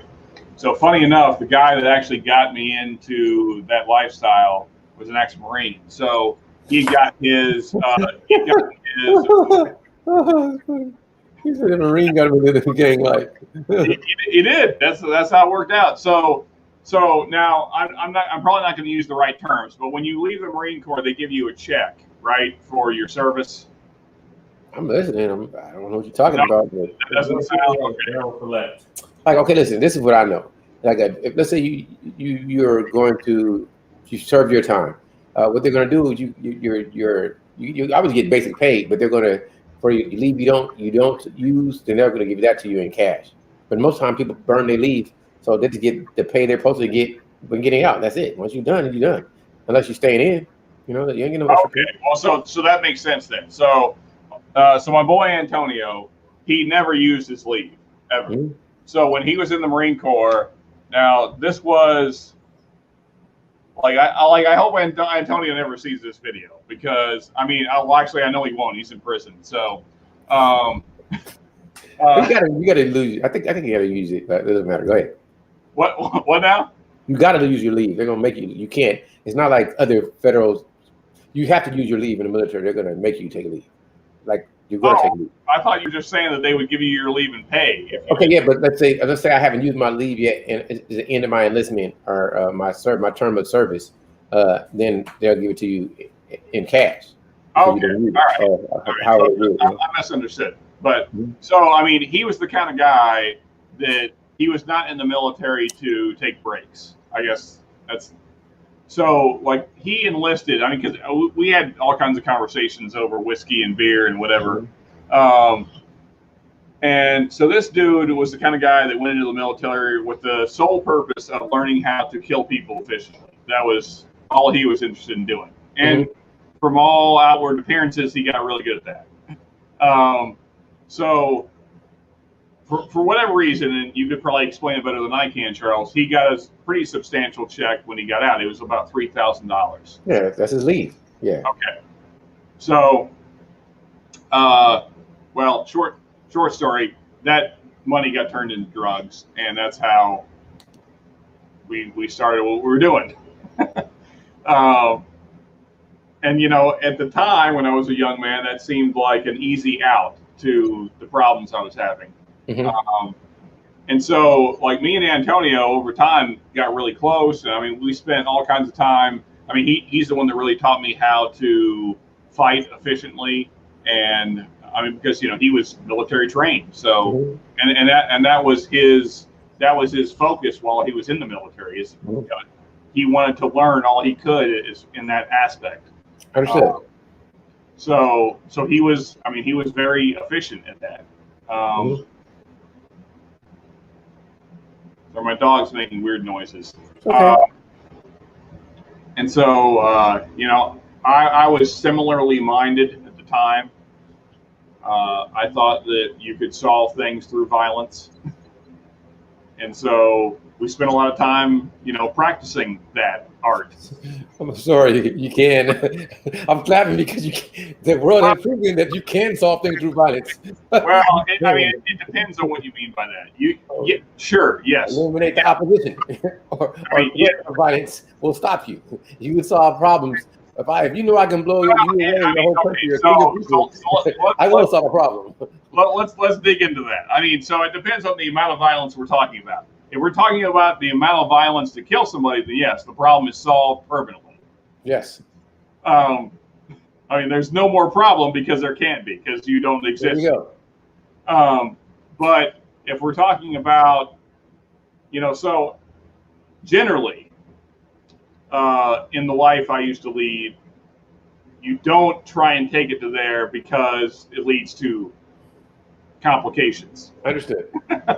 So if you can solve it without getting to that point, that's better, as long as the person learns their lesson, right? And most times that's true, but it doesn't always go that way. I mean, as you would imagine. I agree with you. I know what you're saying. I know where you're going with it. Violence doesn't solve all problems. That's the statement that you're making, correct? Yeah. I mean, well, so it doesn't. I mean, looking back at it now, it's like, come here. Looking back at it now, it's like, sure, you could solve a problem that way, right? But it would really just be better to not be in the situation where that was necessary to begin with. I agree. Totally agree. So that's kind of the way I view things now. Like, you shouldn't be in a position where you have to solve your problems with violence in the first place, and then your life is better already. I agree. I totally agree. I wish the best for everyone. I don't want to have any type of physical altercation if it's unnecessary, and if not to defend a life. I can walk away from almost anything as long as, even like, let's say somebody came at me and it's a way, like in a threatening manner, and it's a way I can leave without, like, for some minuscule thing other than my ego being damaged. I want to take that. I'm cool. It's not that serious. You know, it's better to, if you know that you have a chance to escape, it's like a 95% chance if you comply, you make it okay. Violence is not necessary. You know, it's not. I agree with you. Yeah. Woo. I mean, because I think when you're a young man, it seems exciting. You know, it seems like, you know, you're on top of the world because you can do all these things and dominate your fellow man. But at the end of the day, it's kind of futile. So I agree. Resistance is futile. Yeah.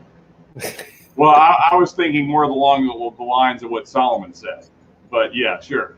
No, I know what you mean, though, but I'm just saying that a lot of times you're not going to reach a solution through violence. It's better to just talk it out and find a peaceful resolution, because no one has to get hurt sometimes. We can just go this way, I go that way, we good. So let me switch the subject.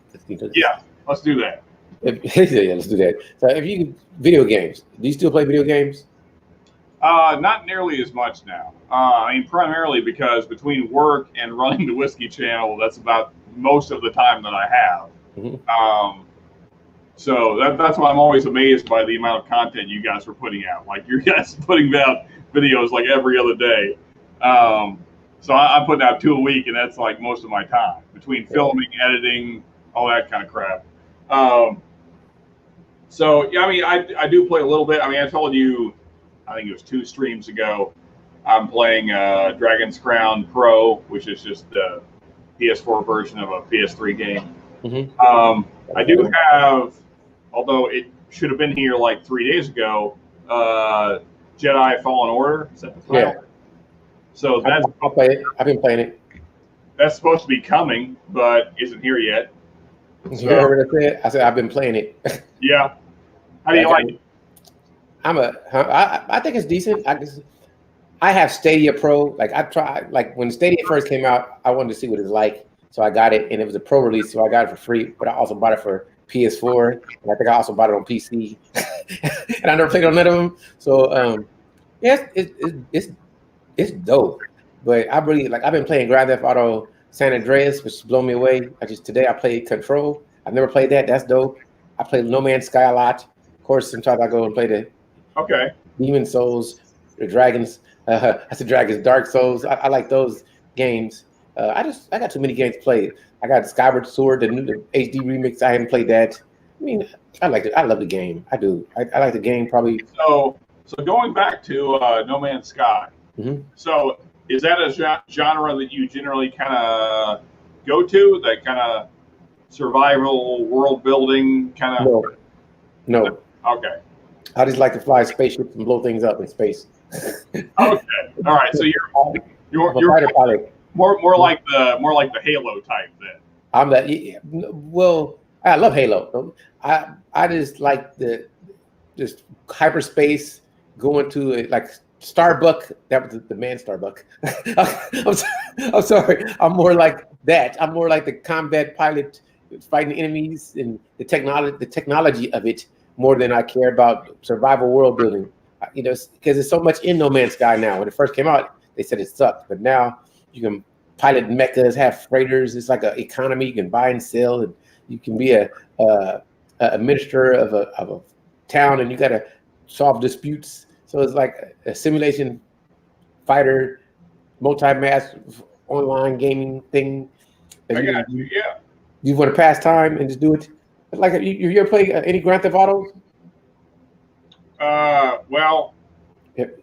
So that's a complicated question. Okay, that's a yes. You haven't played it. You got to break this. Have you played it or have you not? And then you can elaborate. I have in the past. Yes. Okay, so like on Grand Theft Auto, you can just go do whatever you want. You can be totally non-violent, just explore the city and look at the pictures. I like those type of games where you can just forget the you can do that. Yes, you can do whatever you want. You can just drive around and drive the different cars and. You know, of course, you got to steal them, but you can buy them too in the new ones. So yeah, you can. You can buy them. Yeah. I love the game. I like that. I like the free roaming. Okay. Breath of the Wild, dope game. So read right here the bad, and this is what makes me the selling point for me for the game that he likes. I gotta play it out. What was the name of the game? Dragons. What he said? This is okay. This is Dragon Crown, the whole thing, or just the whole thing? This the score. Okay, it says great, the good, a variety of enjoyable character classes to explore, a deep skill system that lends itself to variety. Boss fights incorporate drinking mixers and challenging whiskeys. Oh, I'm joking. Didn't say that. It says boss fights incorporate interesting and challenging gimmicks, some of the best and most original 2D art around the bat, some offensive and unavoidable character design. Sold me right there. Right there, the bad. I'm like, I gotta play. The offensive and unavoidable character designs. The story feels obligatory and lacks depth, and combatants sometimes blend together on the battlefield.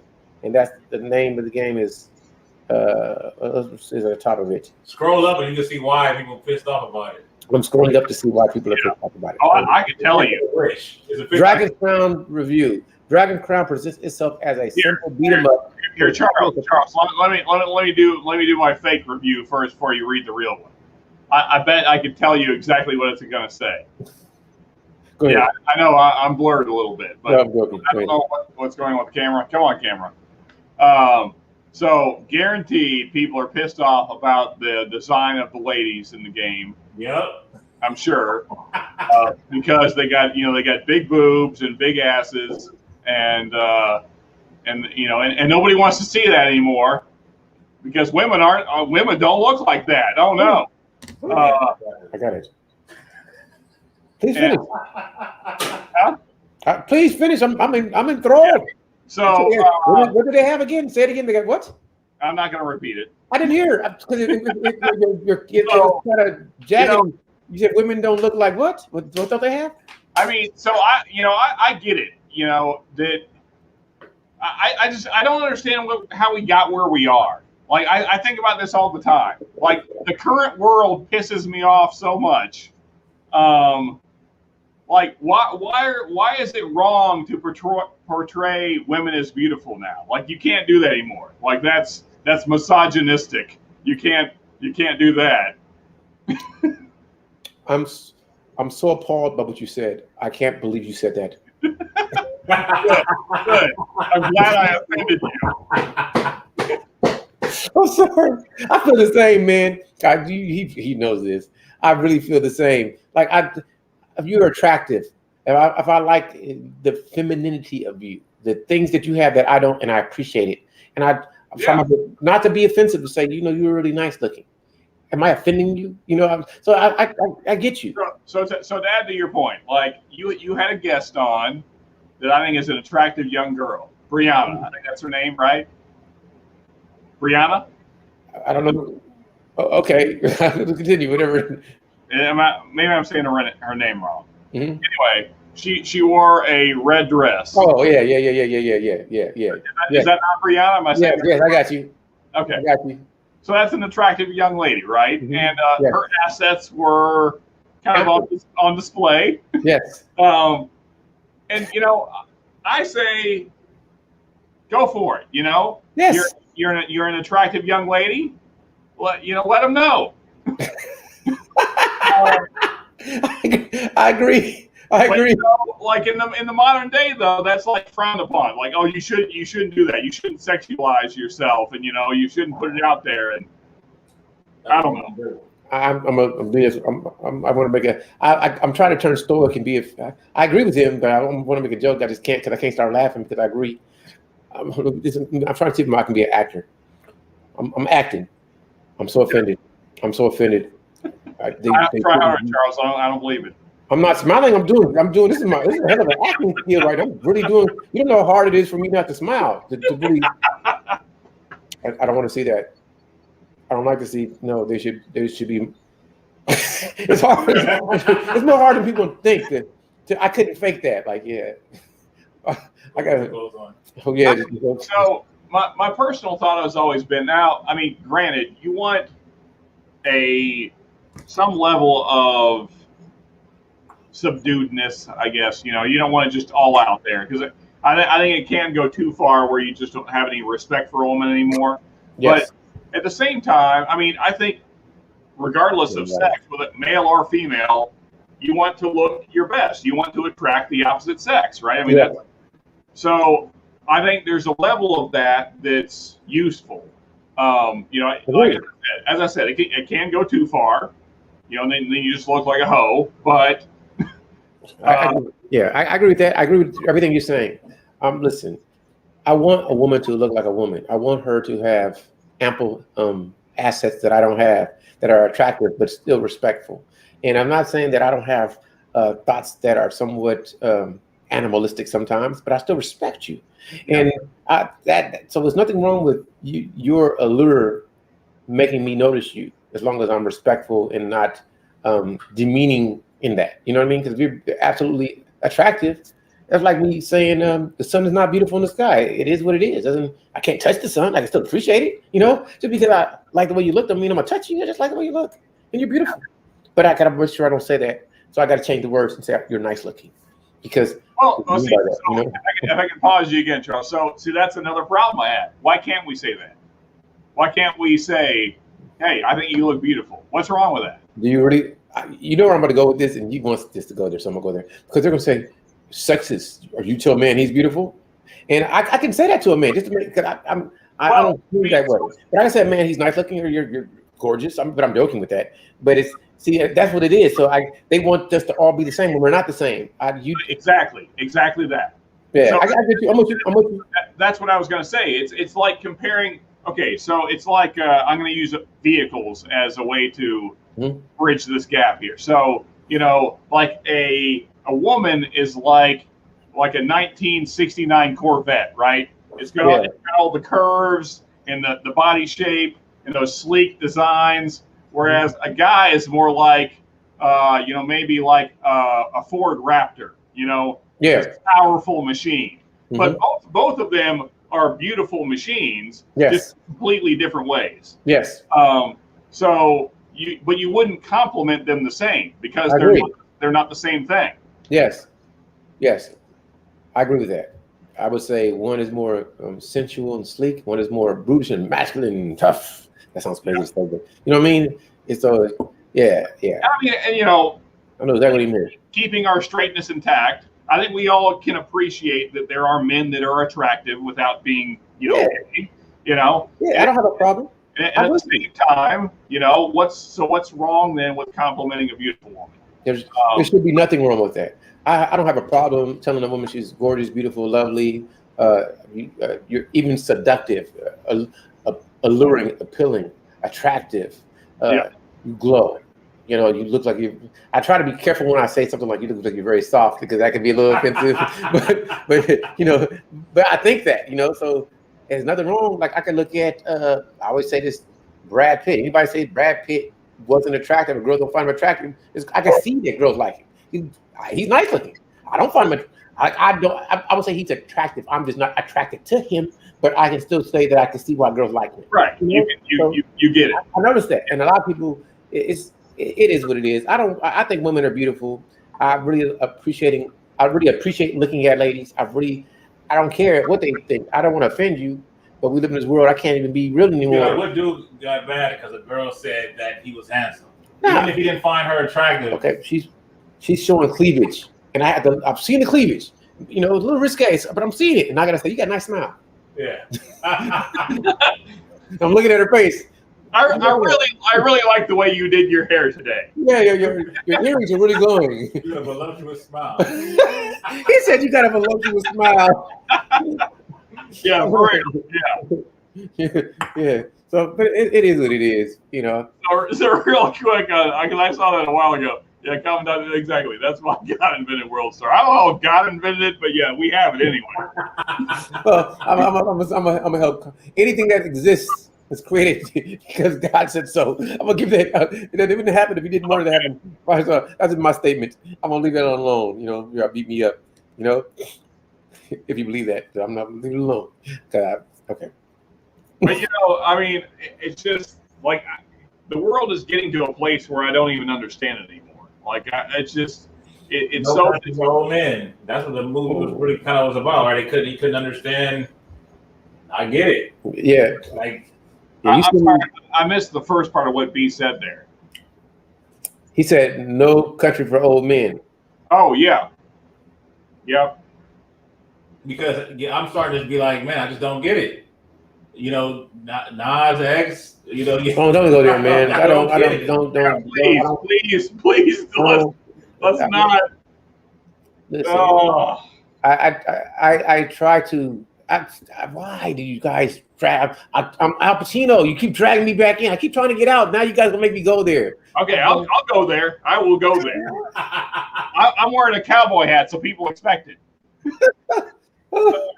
Okay, that video is appalling. All right, it should have never been made. It shouldn't be anywhere where people can see it. No one needs to see that ever. Sorry, I don't care what your worldview is, what your theology is. It should not be available on the internet for people to view. Sorry, nope. Okay, I'll say this because I'm gonna play the devil's advocate. Adults should be able to make their own decision. I don't think it should be accessible for anybody who's not an adult because you got a lot of weird people doing weird things. That's what I'm saying. So that's my statement. I don't disagree with what you're saying. I'm just saying I'm giving a caveat to it because if you can think it, you can make it. I just think you should keep it away from children. I think that's where you have to protect the children. I think we're becoming where this weird thought process is pilfering the children, and now they're losing their social sense of morality. And of course, people say morality is subjective, but in general, you made the argument last time, which I agree with, but I enjoyed the argument, so I did. Charles, I think we established in a previous live that moral is not subjective. So. Well, okay, but I like the argument of it. But in general, people know in society, in social sense, what right and wrong is, and you can confuse them by saying this is appropriate. And that's why I say it can be subjective due to social programming and adherence to what the culture dictates. Do you get what I mean? Right. So that part I agree. That's where I think we have to monitor, because let's think about this. What makes an adult? Let's say society says the adult is 21, but then another statement, society says an adult is 18. So which one is it? I can go serve my country. I get charged as an adult at 18, but I don't have all the full what do you call it? The full benefits of being an adult until I'm 21. So that's where it's conflicting, and you have to make it where there's no argument of it. There's no flexibility, because even when it comes to what do you call it? The age of consent, it varies from state to state. And now, if we have a nation that's supposed to be united, then we need to change all that, so that way we don't even have any. It's no wiggle room. Well, she was 14 in this state, but she's 18 here, and she's 17 here. You can just say the age of consent is this 21 or 18. Like make everything 21 or make everything 18. Then it changes everything. You started it. You did this. So no. So I mean, I don't think that, maybe I didn't state it right, but I don't think we disagree at all. That's basically exactly what I was saying. Is that so? Lil Nas, he can do whatever he wants, right? Whatever you want to do in your house, go for it. Yes, I agree with you. That is on you. That is your decision. You got free will. Go do it. All I'm saying is don't record it and put it on the internet for everybody to see. I agree with you. I have no argument. We agree totally. I think that people don't know, I would so be a dictator. I would so be a dictator if I could. I'll stop all type of stuff. What you want to do in private is cool. I'm not knocking certain things, but certain things are adults, and I don't want to see that influencing my children or children in general. I'm not with that. You know, I believe there's a certain respect that you need to have. If children are present, I mean, we all make mistakes, but just cursing is bad. You don't curse. You're a child. Don't do that. I don't want you to. If I can control it, I'm gonna separate you from that. You're gonna hear radio edits of all songs, and maybe some songs won't make the radio. I'm just being honest. You know, you would never even hear a Lil Nas X if it was me, not my little 13-year-old daughter or my son. No, but daddy. So I'm gonna put out some ideas here. And Why? I'm joking. I'll probably be called a Nazi for it, but that's all right. I'm good with that. Go for it. So here's the thing. Even if you take God out of the situation, all right? So let's pretend God doesn't exist, just for sake of argument. Now let's break down. So let's say that all exists is the material worldview. In other words, that we evolved from stuff, right? Okay, go for it. So let's just say that's all that exists. That's the truth of our reality. Now, some people, that is their truth, and that's whatever. If that's what you want, go for it. In that worldview, let's break down homosexuality, right? Are we ready? Go ahead. You already dove in the pool. Keep going. All right. So now, Darwin said, right? This is his statement, which is the basis for materialism, that it's survival of the fittest, or the fittest gene pool gets passed on, right? How does a homosexual relationship do that? This is a rhetorical question. It doesn't. Exactly. It can't. It's impossible. Yeah. I don't disagree. So that means then that a homosexual relationship is an unfit relationship by Darwin's standards, not God's. Okay, let me. I agree. No. Okay, but I gotta throw clarification.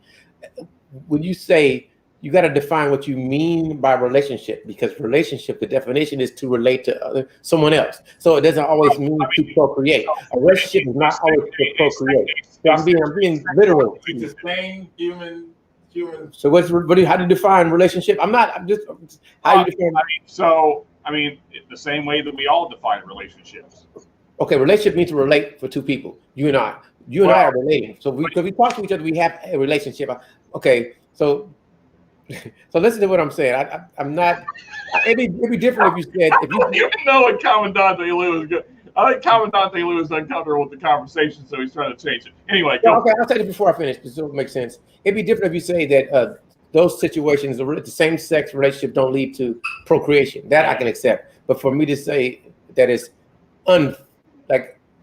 that's if two people choose to do what they choose to do, that's not my thing. But I just don't think you can procreate with that. That's what I would say. Charles, let me be clear here. So the fittest or the most qualified is the one that passes on their genes by Darwin standards. I want to be clear here, right? Okay. I mean, because that's the way that Darwin defined how the fittest things would pass on their genes. Right? Do we agree with that? The argument you're making, I can go deep in this, but because there's still. So if somebody chooses not to pass on their genes, are they unfit? Yeah, I mean because by default they don't move on. Their genes do not move on. It all depends. So I get what you're saying from the gene perspective, but it's always a choice. Some people are extremely fit and choose not to do it. So that doesn't mean that they couldn't. They chose not to. So I get your argument. What I'm saying though, now we're talking about only on the worldview of evolution, right? Okay. Yeah. Okay. There's no argument for me with that. I agree with you on that point. On evolution, the whole point is your genes are designed to move on, and only the strong genes will move on. So if your genes don't move on, you're going by that logic that then it would say that you are not fit because the fittest survive. But that's only if you're. Okay, perfect example. Let's say everybody dies except for you. You're fit. Your genes can't move on. So it doesn't mean you weren't the fittest because everybody else is dead. So I'm going by the logical statement that you're making just to get a good argument. We know. I know what he means. I know what he means. Well, it depends. I know what you mean. It depends on it depends on the scenario that you're talking about there, Charles. So now, if you're talking about like someone getting lucky, like in a nuclear blast, and you're the last one alive, then you're not the fittest. You were just lucky. Oh, how about this? Let's go deeper because I'm gonna make it much more fun. So let's say somebody they can clone people, they can have artificial insemination, and they can have people born in artificial womb, which they do have. It's crazy. So they can pass their genes. Lou still trying to bring us back to bourbon. Continue. Though. Okay, I'm done. Because I can go deep on this. I love the scientific aspect of it. I don't disagree with him on the Darwin point. I do believe that this is not belief; it's factual. There's no way without outside intervention for two people from the same sex or gender or whatever term they want to use can create. You can't create another life through that. So it's an evolutionary dead end. I agree with that point. So that's what I was going to say. But when you use certain words, because I'm a word guy, I had to mess with it. Because when you say a relationship is just two people relating. You have a relationship with your boss. You have a relationship with your children. You got a relationship with your friends. Still a relationship. Well, okay, so Charles, but you know what I mean. I know what you mean. Real sense of I can't help it. I'm just that type of person. I'm literal. So back to what you said a second ago, though. I can go with. And here was the point I was trying to make: is that regardless of what your worldview is, whether you are a theist and you believe that God sets your moral standards and He is condemning homosexuality, or you're a Darwinist, either way, a homosexual relationship does not work because it fails in either category. If you say it doesn't work, I'm gonna go there again. It doesn't create people. If you say that, then I can go with that. When you say it doesn't work, if people relate and they're happy, then it's working. So again, it's not working. It's an evolutionary dead end that they're not going to procreate without outside intervention. So it's not natural in the scheme of things. Charles, let me pull you out here. Do you create more homosexuals? You cannot. Okay, so then it fails. I'm with Sean on this. I know what you guys are saying, but but that's not the purpose of the relationship. They know when they get involved that they're not to create. I agree that it's an evolutionary dead end, but it's not. It's a failed. So that's like saying two people that are 70 that can't produce children have a failed relationship. No, they have a great relationship because that's what they want. Now, evolutionary for reproduction purposes is pointless, but for companionship and to relate to somebody else, it works. That's so what we're talking about. I know what he's talking about, but I haven't got to put the words, man. I got to do this. Okay, so pause for one more second here. So now, a very prominent Darwinist. I'm sure we all know who Richard Dawkins is, right? Mm-hmm. Okay. So now he said his quote. Now he's probably the most famous Darwinist in the world right now. He said that any species, their goal is to propagate their genes. Yes.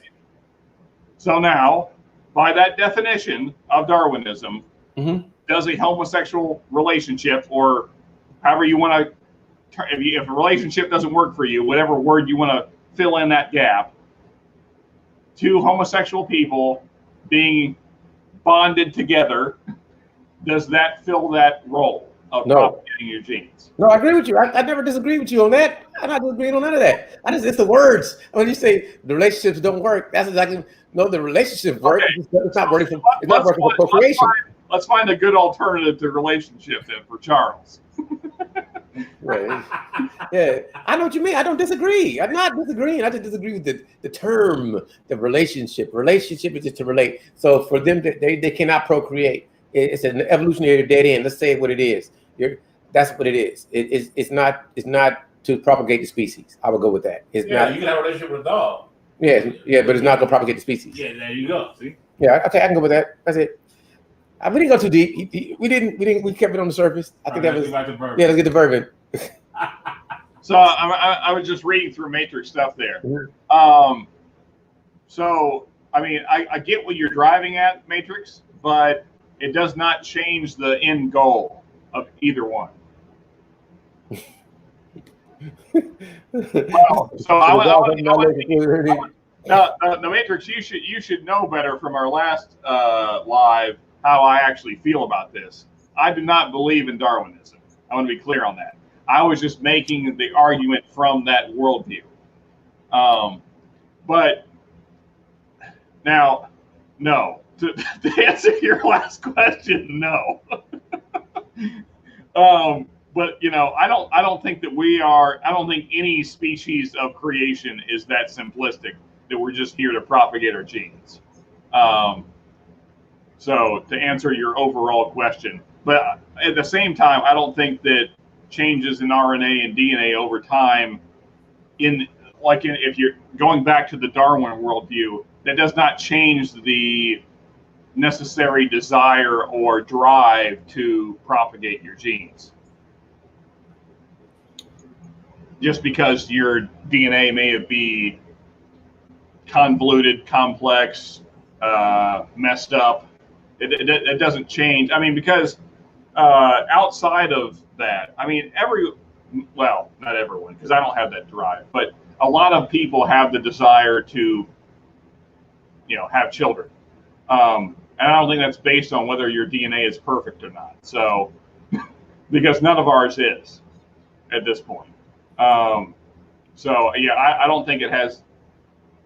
I don't think it has anything to do with the evolution, and I don't think it has anything to do with whether we know that we have the best DNA or not. Yeah, I'll say this. This is my statement, and I'm gonna take it outside. I don't care what other people do as long as they don't put it on me. Do whatever you want to do. Live your life. I'm gonna respect you. Yeah. That's it. That's where the conversation started. You should be able to express how you feel about it. Okay, ask me. But I mean, they ask you, but even if you want to post something and say how you feel about something, you should be able to post it. But that's cool. What I'm saying is, if I'm not going in your house telling you how much I dislike how you living, I'm gonna leave you alone. Like if I posted on an open forum that you don't have to go to, like you don't have to watch this, or you have to I don't believe in programming that's going to be detrimental to my children. I want them around that, but I can keep them away from that. So that's of me as an adult or as a parent, if that's what I am, to protect my circle. I don't want to, if I know that this area is kind of a lot of crime and I have the ability to move, I can move. You understand? So I don't have to associate with that. And even if it is crime, I don't have to come outside. I don't have to. So it is what it is. I know where you're coming from, man. I'm just. So Charles, that last statement, I agree 100%. I think I think we need to get back there, like as a society, like recognize. And to me, it's more like, and that's why I made the point that I made. It's like, what is useful? Now, you can do things that are not useful. Everybody has that choice. But let's not promote that as being the useful thing that we all need to do, because it's not. So you can make the choice to do unuseful things. And I'm not talking just about homosexuality. Like you could relate that to a number of things. Like, for instance, my previous life. Being in a gang is not a useful thing to do. So let's not promote that as being useful, right? And so that's kind of the issue. Like I said earlier, that's why I don't necessarily gravitate to what people would qualify as gangster rap now, because now, as an older person, I see that how much harm that can do, especially to a young person. They can think that because it kind of glorifies that life, and that's not what that life really is. So, and I feel the same way about a number of things. So let's stop glorifying these things that are not useful as being the way we should live, and get back to what's useful. My argument with that, and I don't really think I disagree. My argument is always going to be relative to the individual.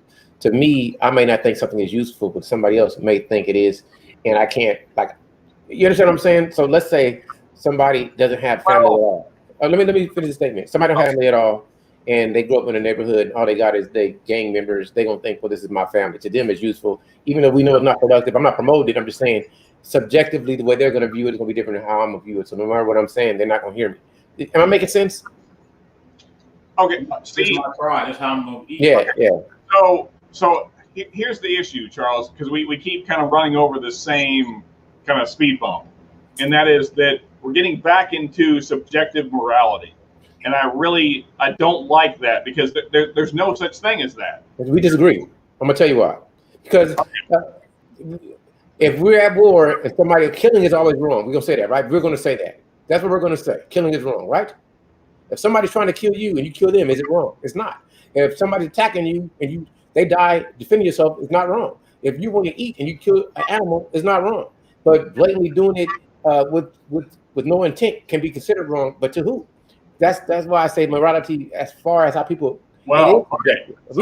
But we don't agree. So okay, go ahead. I hear what you got to say, but we just disagree on that statement. Okay, so you said to who? Mm-hmm. So to who is it wrong to? There's an answer to that question. It depends what you believe. That's true. Everything is based on a belief. So factually, it's subjective, in my opinion. Well, makes it a belief. Well, I'll leave it alone, because we're too deep into whiskey to have that conversation. That's cool. I'm good, man. It's nothing wrong with your opinion. I have an opinion. Okay, Everybody has an opinion. We can argue it all day. I'm not going to change you. You're not going to change me. I can play a supplementary and say that we can say socially that morality is shaped by your society.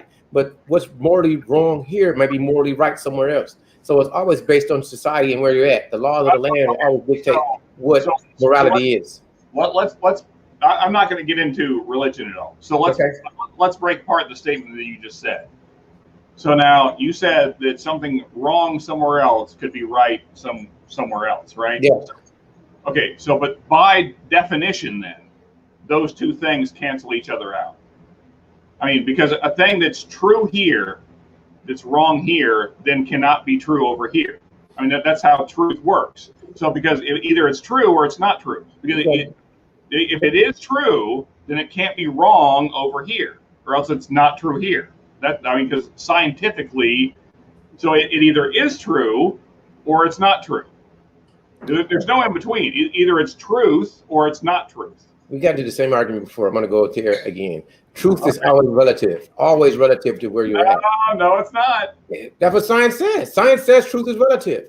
Speed, time is different. If two people are standing at two different points, they're observing two different things. Even if we go science, since that's what you just went,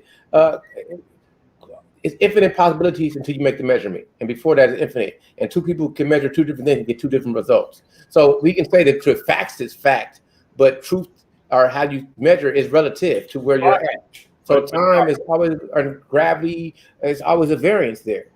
We can skip it because I'm not going to change you. You're not going to change me on that one. I don't think you're wrong. Your belief. But so what you believe. Charles, real quick though, because we did the same thing last time, as you said. But so you're talking about observation as opposed to actual truth. Okay, listen to me. I'm gonna make sense. I'm gonna make it simple. Okay. Somebody could say getting a tattoo on your forehead is morally wrong. Somebody else can say that's not morally wrong. Who's right? It depends on how you're deciding what truth is. Explain. That's a long conversation. So this is what I'm talking about. So what your worldview is, nobody. What your worldview is determines how you think and what you believe, right? So, but that doesn't mean, though, that what you believe is true. Because, okay, let's say you believed in unicorns, like really strongly believed in unicorns. There are unicorns? That doesn't mean that there's unicorns just because you strongly believe it. It doesn't make it true. Now, to you, it's true. But to the rest of the universe, that's not true. So to say that there is subjective truth is a fallacy because there's only truth. Truth is a singularity. Okay. I accept your belief. I accept your belief. Okay. Well, let's move on. No, it's cool. I mean, I get it. It's no big deal to me. Because to me, like truth is like 2 + 2. You know, that's a very simple way to state it. So like 2 + 3 can't equal 4, but 2 + 2 always equals 4, and that's okay. Fact and truth, are they the same thing? Yeah, I mean, because a truth is a fact. It's based on a fact. So you're saying that morality is truth, and morality is a fact. So I'm going by what you're saying. Yes. Okay. Well, I accept your statement. I don't agree, but I understand it. I think morality is different than truth. Morality is subjective. Because if it wasn't, let me finish the statement, and then you can go against it if you want. But if it wasn't subjective, how can two people commit the same crime and one person be guilty one time and the next time they're innocent? Why? Because that means, well, morally it was wrong now, but today is morally right. You know, so morally it was like you understand it. So slavery was accepted by society. They didn't think it was wrong. The whole people that grew up, the people as slaves, didn't think it was wrong. Or it's like shooting somebody in the military, the same as shooting somebody from a gang. But why is shooting somebody in the military right and somebody shooting somebody that's an enemy in the gang wrong? Because it's both morally doing the same thing, and most of society is not going to think that the military person shooting the enemy from another country is wrong, but you're going to say two gangbangers shooting each other, they're wrong. So that's morality. They're the same thing. One is seen as morally right, one is seen as morally wrong. So if you're looking at it, it's saying that it's subjective to the individual on the way they perceive the thing. Logically, what I'm saying makes sense. If you think I'm wrong, then I'm wrong. That's my statement. Well, yeah, we can. Charles, I'm not going to say you're wrong. Okay. But what you said in the early part of that statement is, I think, the crucial part, and that is who is judging, right? Because, as you said, that's what it comes down to, is who is judging whether it's right or wrong. Mm-hmm. Now, if you're looking at it on a human basis, it can vary tremendously, right? And so that's what you're basing your standard on, is where humans are judging things. Okay. But if we're looking at it from a higher standard, that there's a universal standard, then there's only one. There's only one morality. So let's throw that. Just since you did that, I'm gonna have fun and do this. So do I turn the other cheek, or is it an eye for eye, tooth for a tooth? Which one is it? You know the answer to that. I'm asking. Is it an eye for eye, tooth for a tooth, or do I turn the other cheek? Which one is it?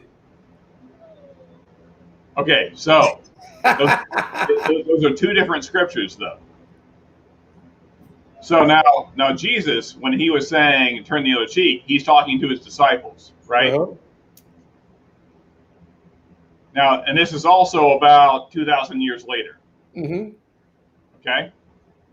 So now at the time, Israel was not under the rulership of God anymore. You're laughing. I'm laughing, but I'm listening. I'm really listening. No, you're not. Okay, I mean, if you want to have this conversation, I can do it, but I'm not. If it's a joke, I'm not going to do it. I wasn't joking. I just threw it out there because it shows that. Okay, so if things change over time, that means that it wasn't absolute. If it changes over time, but people see it differently one way and differently another way, then it can't be concrete. That's the statement I'm making. That shows you that. If once you say it's a different time, or because of this it's different, then it's not the same. It's subjective. So here's what I was trying to get to, though, Charles. Is why was it different? It shouldn't be if it's absolute. But it is different. Okay, so when the statement was made, eye for an eye, tooth for a tooth, that was made when God was ruling over Israel. He was essentially the king of that nation, right? He was setting the standard. Mm-hmm. But later, you're doing it again. Now, listen, I'm not saying anything. Now, okay, so Charles, here, let's pause for a second before I get any deeper, because I need to know where you're at. I'm listening. I'm totally listening. I'm not saying anything. I'm open to everything you're saying. Seriously. So, what is your honest? Don't worry about offending me. What's your honest view of the Bible? You have to tell me what you mean specifically. You're not going to elaborate. Do I think that the Bible is absolute law? I'll tell you this. I believe there's a supreme being. I believe that there's more than we'll ever know. I believe that people have edited or changed things, and how people interpret things is subjective. I think it's people take the Bible totally literal when they should not, and I think it's this standard of how people should live. That's what I believe about the Bible. As far as it comes from the accurate, absolute validity of the Holy Word, I wasn't around when it was created, so either I believe it or I don't. So I take it as that. I take it as more, not, I wouldn't say allegorical, but it's not, it's how do you prove the absolute truth of it? Either you believe it or you don't. So that's how I take the Bible. I don't take it any other way than that. So how do we prove anything? You test it. Right. Exactly. So how could you possibly test the Bible? How can you? Okay. No, I mean, so I'm asking the question. So I'm asking, you can't. Either you believe it or you don't. Either you accept it or you don't. That's what it is. So that's my question. Is it that simple? So is there any way that you could test the Bible in a somewhat scientific way? Is what I'm trying to get to. So I don't know. All right. So there's a number of now I want to be clear before I start this journey we're going on here. For a while I was atheistic. Mm-hmm. No, I'm not saying you are. I'm just saying that I was in that place for a while. That's why I studied Darwinism and evolution, and I think that's a valuable subject to study because a lot of people are kind of on that path right now. And so how do you validate the Bible more than it just being another book, right? Because if it's just another book, then it doesn't really have any more value than, say, let's see, what other books do I have around? It doesn't really matter. Any other book. Let's say Grapes of Wrath, or To Kill a Mockingbird, or or any of Orwell's books. If they're all on the same plane and they hold the same weight, then why does the Bible matter at all, right? So how do we validate the Bible in any kind of way where it's more than just another book? And I think there's a series of ways that you can do it if you're really interested in doing that. So one, there's the scientific argument. And I know that seems strange, given that the Bible is not a scientific book. But there's a couple different places. So in Job, it talks about Job. I'm probably misquoting because of this, which is why I said I didn't want to have a serious conversation about this. But I'm going to try my best. But for those listening, or Charles yourself, you could probably Google and find the right verses because I'm probably misquoting. I'm just going to say that outright. But I believe it's in Job, it talks about the earth hanging upon nothing. Now, when that book was written, that's about 4,000 years ago. The common view of the time, depending on where you were at in the world, was that it was on the back of a turtle, back of an elephant, back of a snake. There was various worldviews going on as to how the world sat. There was also a lot of flat earthers around that time. I wouldn't say that everybody was a flat earther, but that was a predominant viewpoint. Then Isaiah comes along about 2,000 years after that and says that God was over the circle of the earth, or the Hebrew word could also be translated as sphere, which was kind of out of the box thinking for the time. And then in Solomon's words and Proverbs, he talks about the rain cycle, which was also kind of not a common thought at the time, how the rain cycle works. You know, water gets evaporated, goes up to the sky, and then falls back down from the heavens. This was not something that was commonly understood. Now, I would say that's probably the weakest way that you could prove the Bible, but it's something to keep in mind. I think that prophecy is also probably a stronger way to prove that. Now, if you're really interested, there's all kinds of different prophecies you could look into. I'm not going to quote them because I don't have the mental capacity right now. But I mean, if you're really interested, then you can look into Bible prophecies. Some were made 500 to 700 years in advance of the actual event. For instance, the fall of Babylon was made something like 250 years in advance of its actual fall, and it was very accurate and precise as to how it happened. Now, there's historians that will dispute that fact, but I think the strongest evidence outright, if you really want to prove that the Bible is not from God, then you need to prove that the resurrection of Jesus did not happen. Because it was foretold to happen. It was foretold thousands of years before it happened. It was foreshadowed in Isaiah and Psalms and multiple verses, and then it happened. And in fact, Jesus himself foreshadowed his own death. And then it happened that way. So if you're serious about disproving the Bible and writing it off as just another book, then you need to disprove that. I mean, to be scientifically accurate, right? If you want to have the peace of mind that the Bible is just another book, and you can just say that it's beneficial for a little bit, but not for much, then you have to discredit. And here's why. So, because if that is true, if the resurrection of Jesus is true, the way the Bible states it, then that has to make everything else true. Because who would make such an insane claim that, hey, I'm going to die and 3 days later I'm going to come back from the dead, and then that actual thing happens? It seems like that's the guy you probably need to believe, the guy that does that. Okay. I have no argument. I never argue belief. If whatever people choose to believe is their belief, that's it. So if you believe it or anybody else believes it, what can I say? I'm not going to tell you that you're wrong. I'm not arguing it. Okay, so what I posed here, Charles, was just questions. No, I was. Go ahead, bro.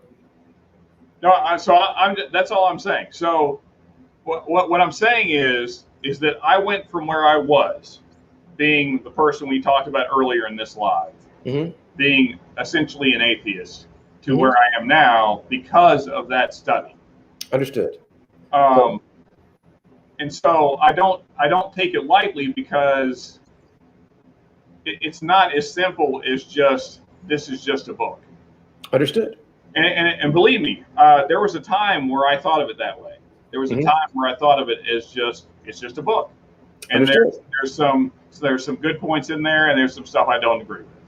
Understood. I'm not arguing the Bible. It's not even. Anyway, I think we've gotten kind of deep, and I know religious.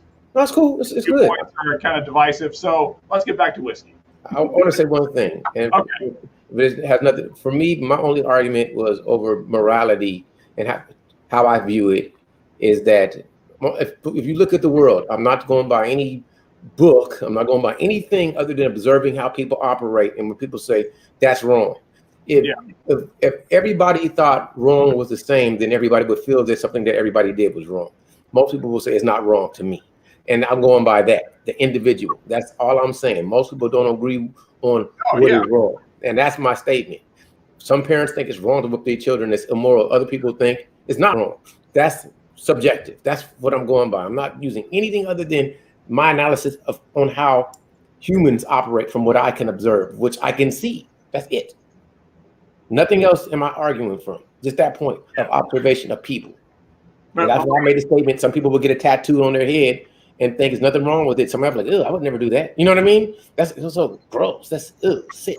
So that if you think it's sick, you think it's immoral. Moral means you think it's not right to do. It's wrong in whatever way you view it. So some things that people think are immoral, other people don't think is immoral. That's all I'm saying. That's my statement. And like, okay, so if we take God out of the equation, then I agree with you because Okay, there you go. Because I have to, because then we're only basing our morality on our subjective worldview, right? Yes. That's all we have. Yes. But so what I'm saying is I'm just saying, let's say fictionally, there's a higher moral standard. You make sense. I'm gonna interrupt you because if you go by the Bible and the Bible has a standard, and anything that doesn't adhere to what that truth says is wrong. So I agree with that statement. That's if you go there, I totally agree with that. There's no argument on that. So we're in accordance with that. That's okay. Now we're good enough. Well, let's move on to something more lighthearted. Whatever, bro. Whatever you're talking about, man. I enjoy it. I enjoy the mental workout. It's always fun. Okay, great moments in a game. So you playing a game and you had a great moment, like a great battle that you liked in a game. Oh, Dark Souls. So without like, I don't even have to think about this. Yeah, I mean, there are so many great moments in Dark Souls that it almost overshadows every other game. For me, anyway. There's certain moments to me in some of the Final Fantasies that are kind of equivalent, but I think like if you take Dark Souls as a totality, the whole game, I'm talking about the first one. Yeah, I mean, there's so many moments where you just overcome these huge obstacles. I mean, we've all been there. So or you're just fighting this boss maybe 20 times in a row, and then you finally get over that hurdle. I mean, there's nothing. To me, there's no other game equal to that. Okay, first, I love Dark Souls. Since you asked me what the greatest game moment that really messed me up was Star Wars Knights of the Old Republic, when you found out that Darth Revan was a character. Completely forgot about it. Yes, that is the most greatest moment in a game to me. I mean, I'm just a moment. Yeah. Because you wake up and you're you're not a Jedi yet. You start becoming a Jedi. You start getting these powers, and then you find out that the main bad guy of the thing is you. I'm trying not to mess up the whole game until you play it. When you play it, it'll make much more sense. So you wake up, you forget your memory, you're trying to get your memory back. So I'm sure both of you know that they're remaking it. And yeah, I totally fingers crossed that they don't screw it up. I've never played The Last of Us all the way through. I played like 2 minutes of it. That's it. Yeah, so at the beginning, Gunner, I enjoyed The Last of Us. I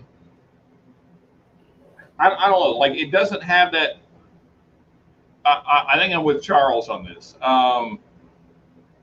Like because there's like in Knights of the Old Republic, there's such a build up to that moment.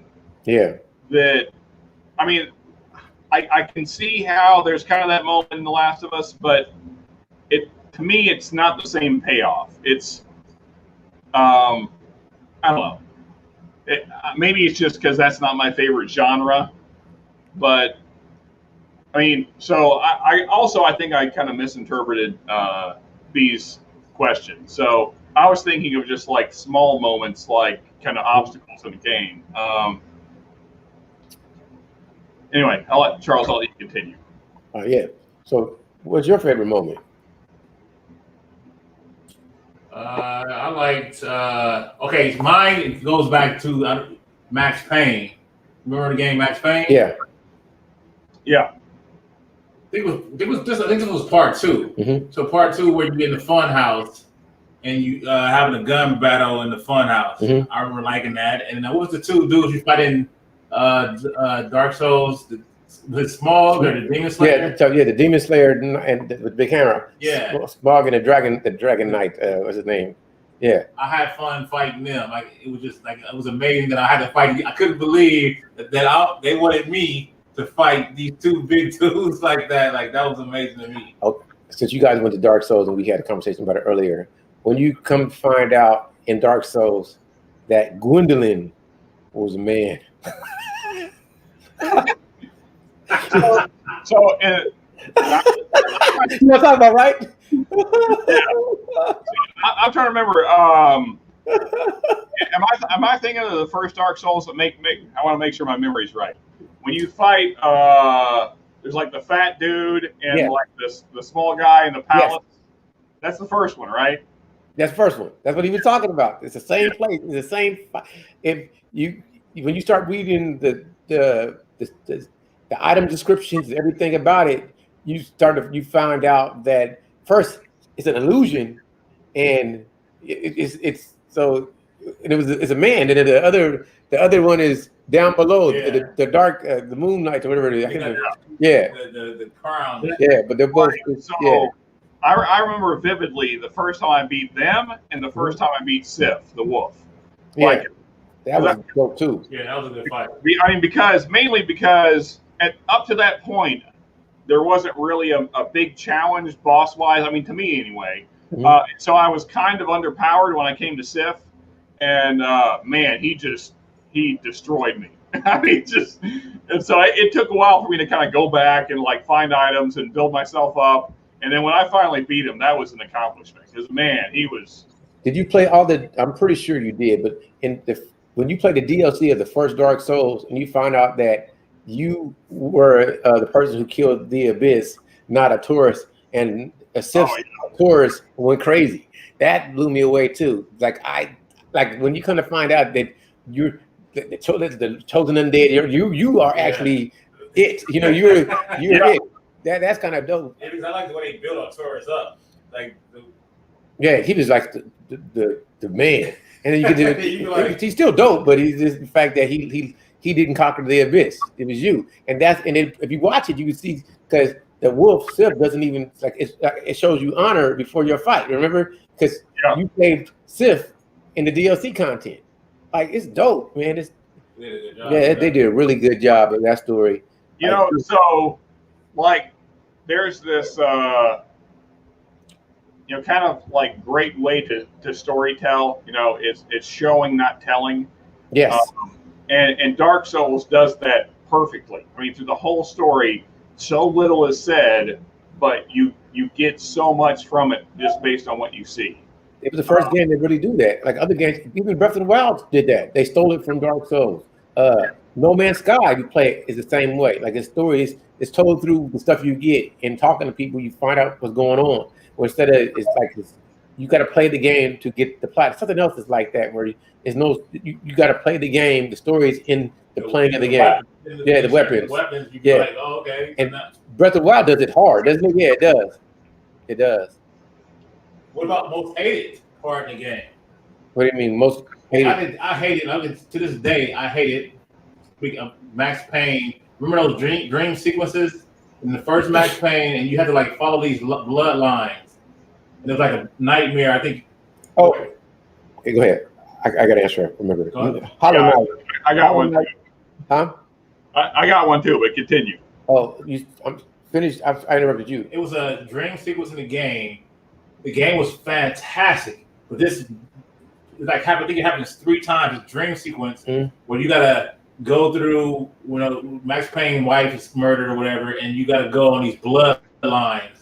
It's like a maze, and you gotta stand on these little bloodlines, and if you fall off, you gotta start all over again. Yeah. And it just takes you out of the whole game. Those parts just take you out of it. They should have just never put that part in the game. I hate it.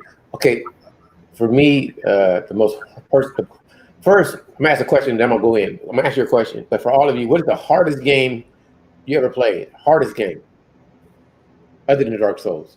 Other than Dark Souls, you know, Demon Souls. Demon Souls. The original Demon Souls.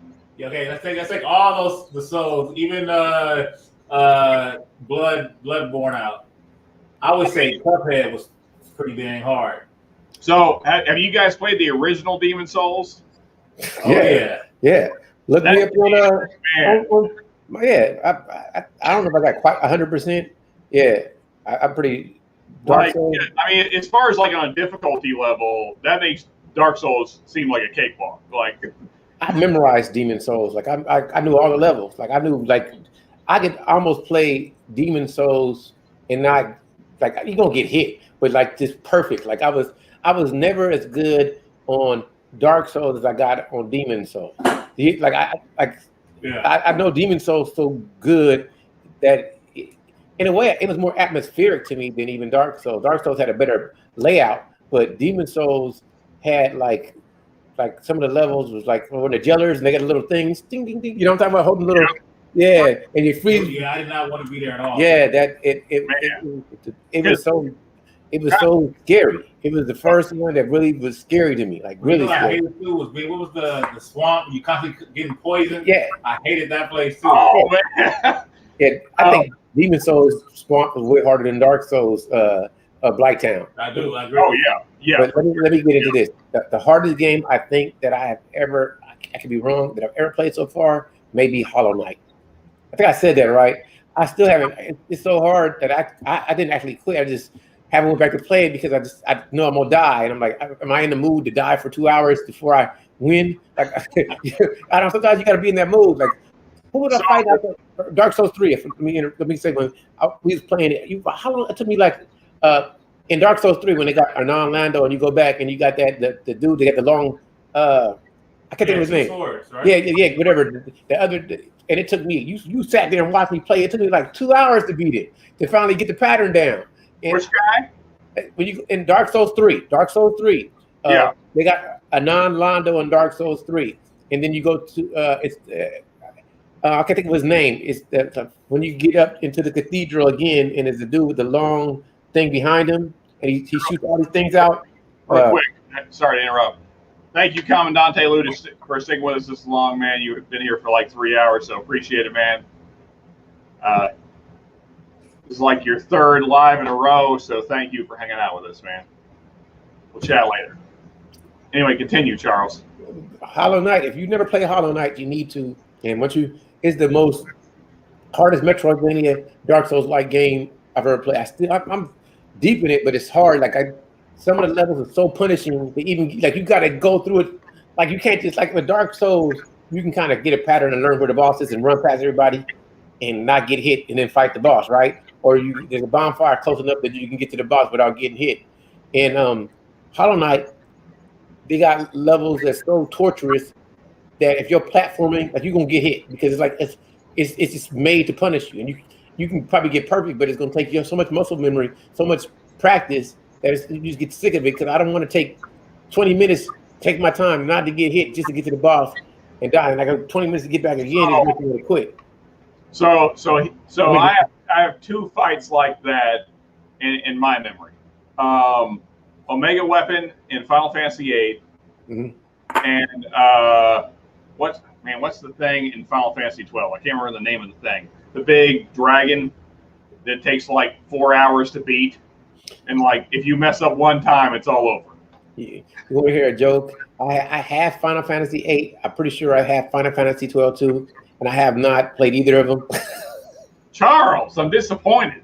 Yeah, I've been playing recently. I've been playing Final Fantasy 4 and Final Fantasy 6.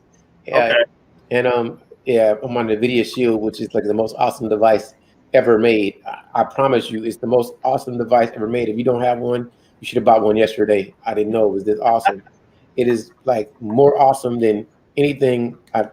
More awesome than anything ever. Let's get back to Dark Souls here. Now, do you think that the Demon Souls? Oh, I'll be back. Go ahead. Yeah. Demon Souls help. I gotta, Brian. I'm sorry. I gotta hit the bathroom, man. Hey, I gotta do it too. So you can talk, Brian. I gotta go first. Trifecta of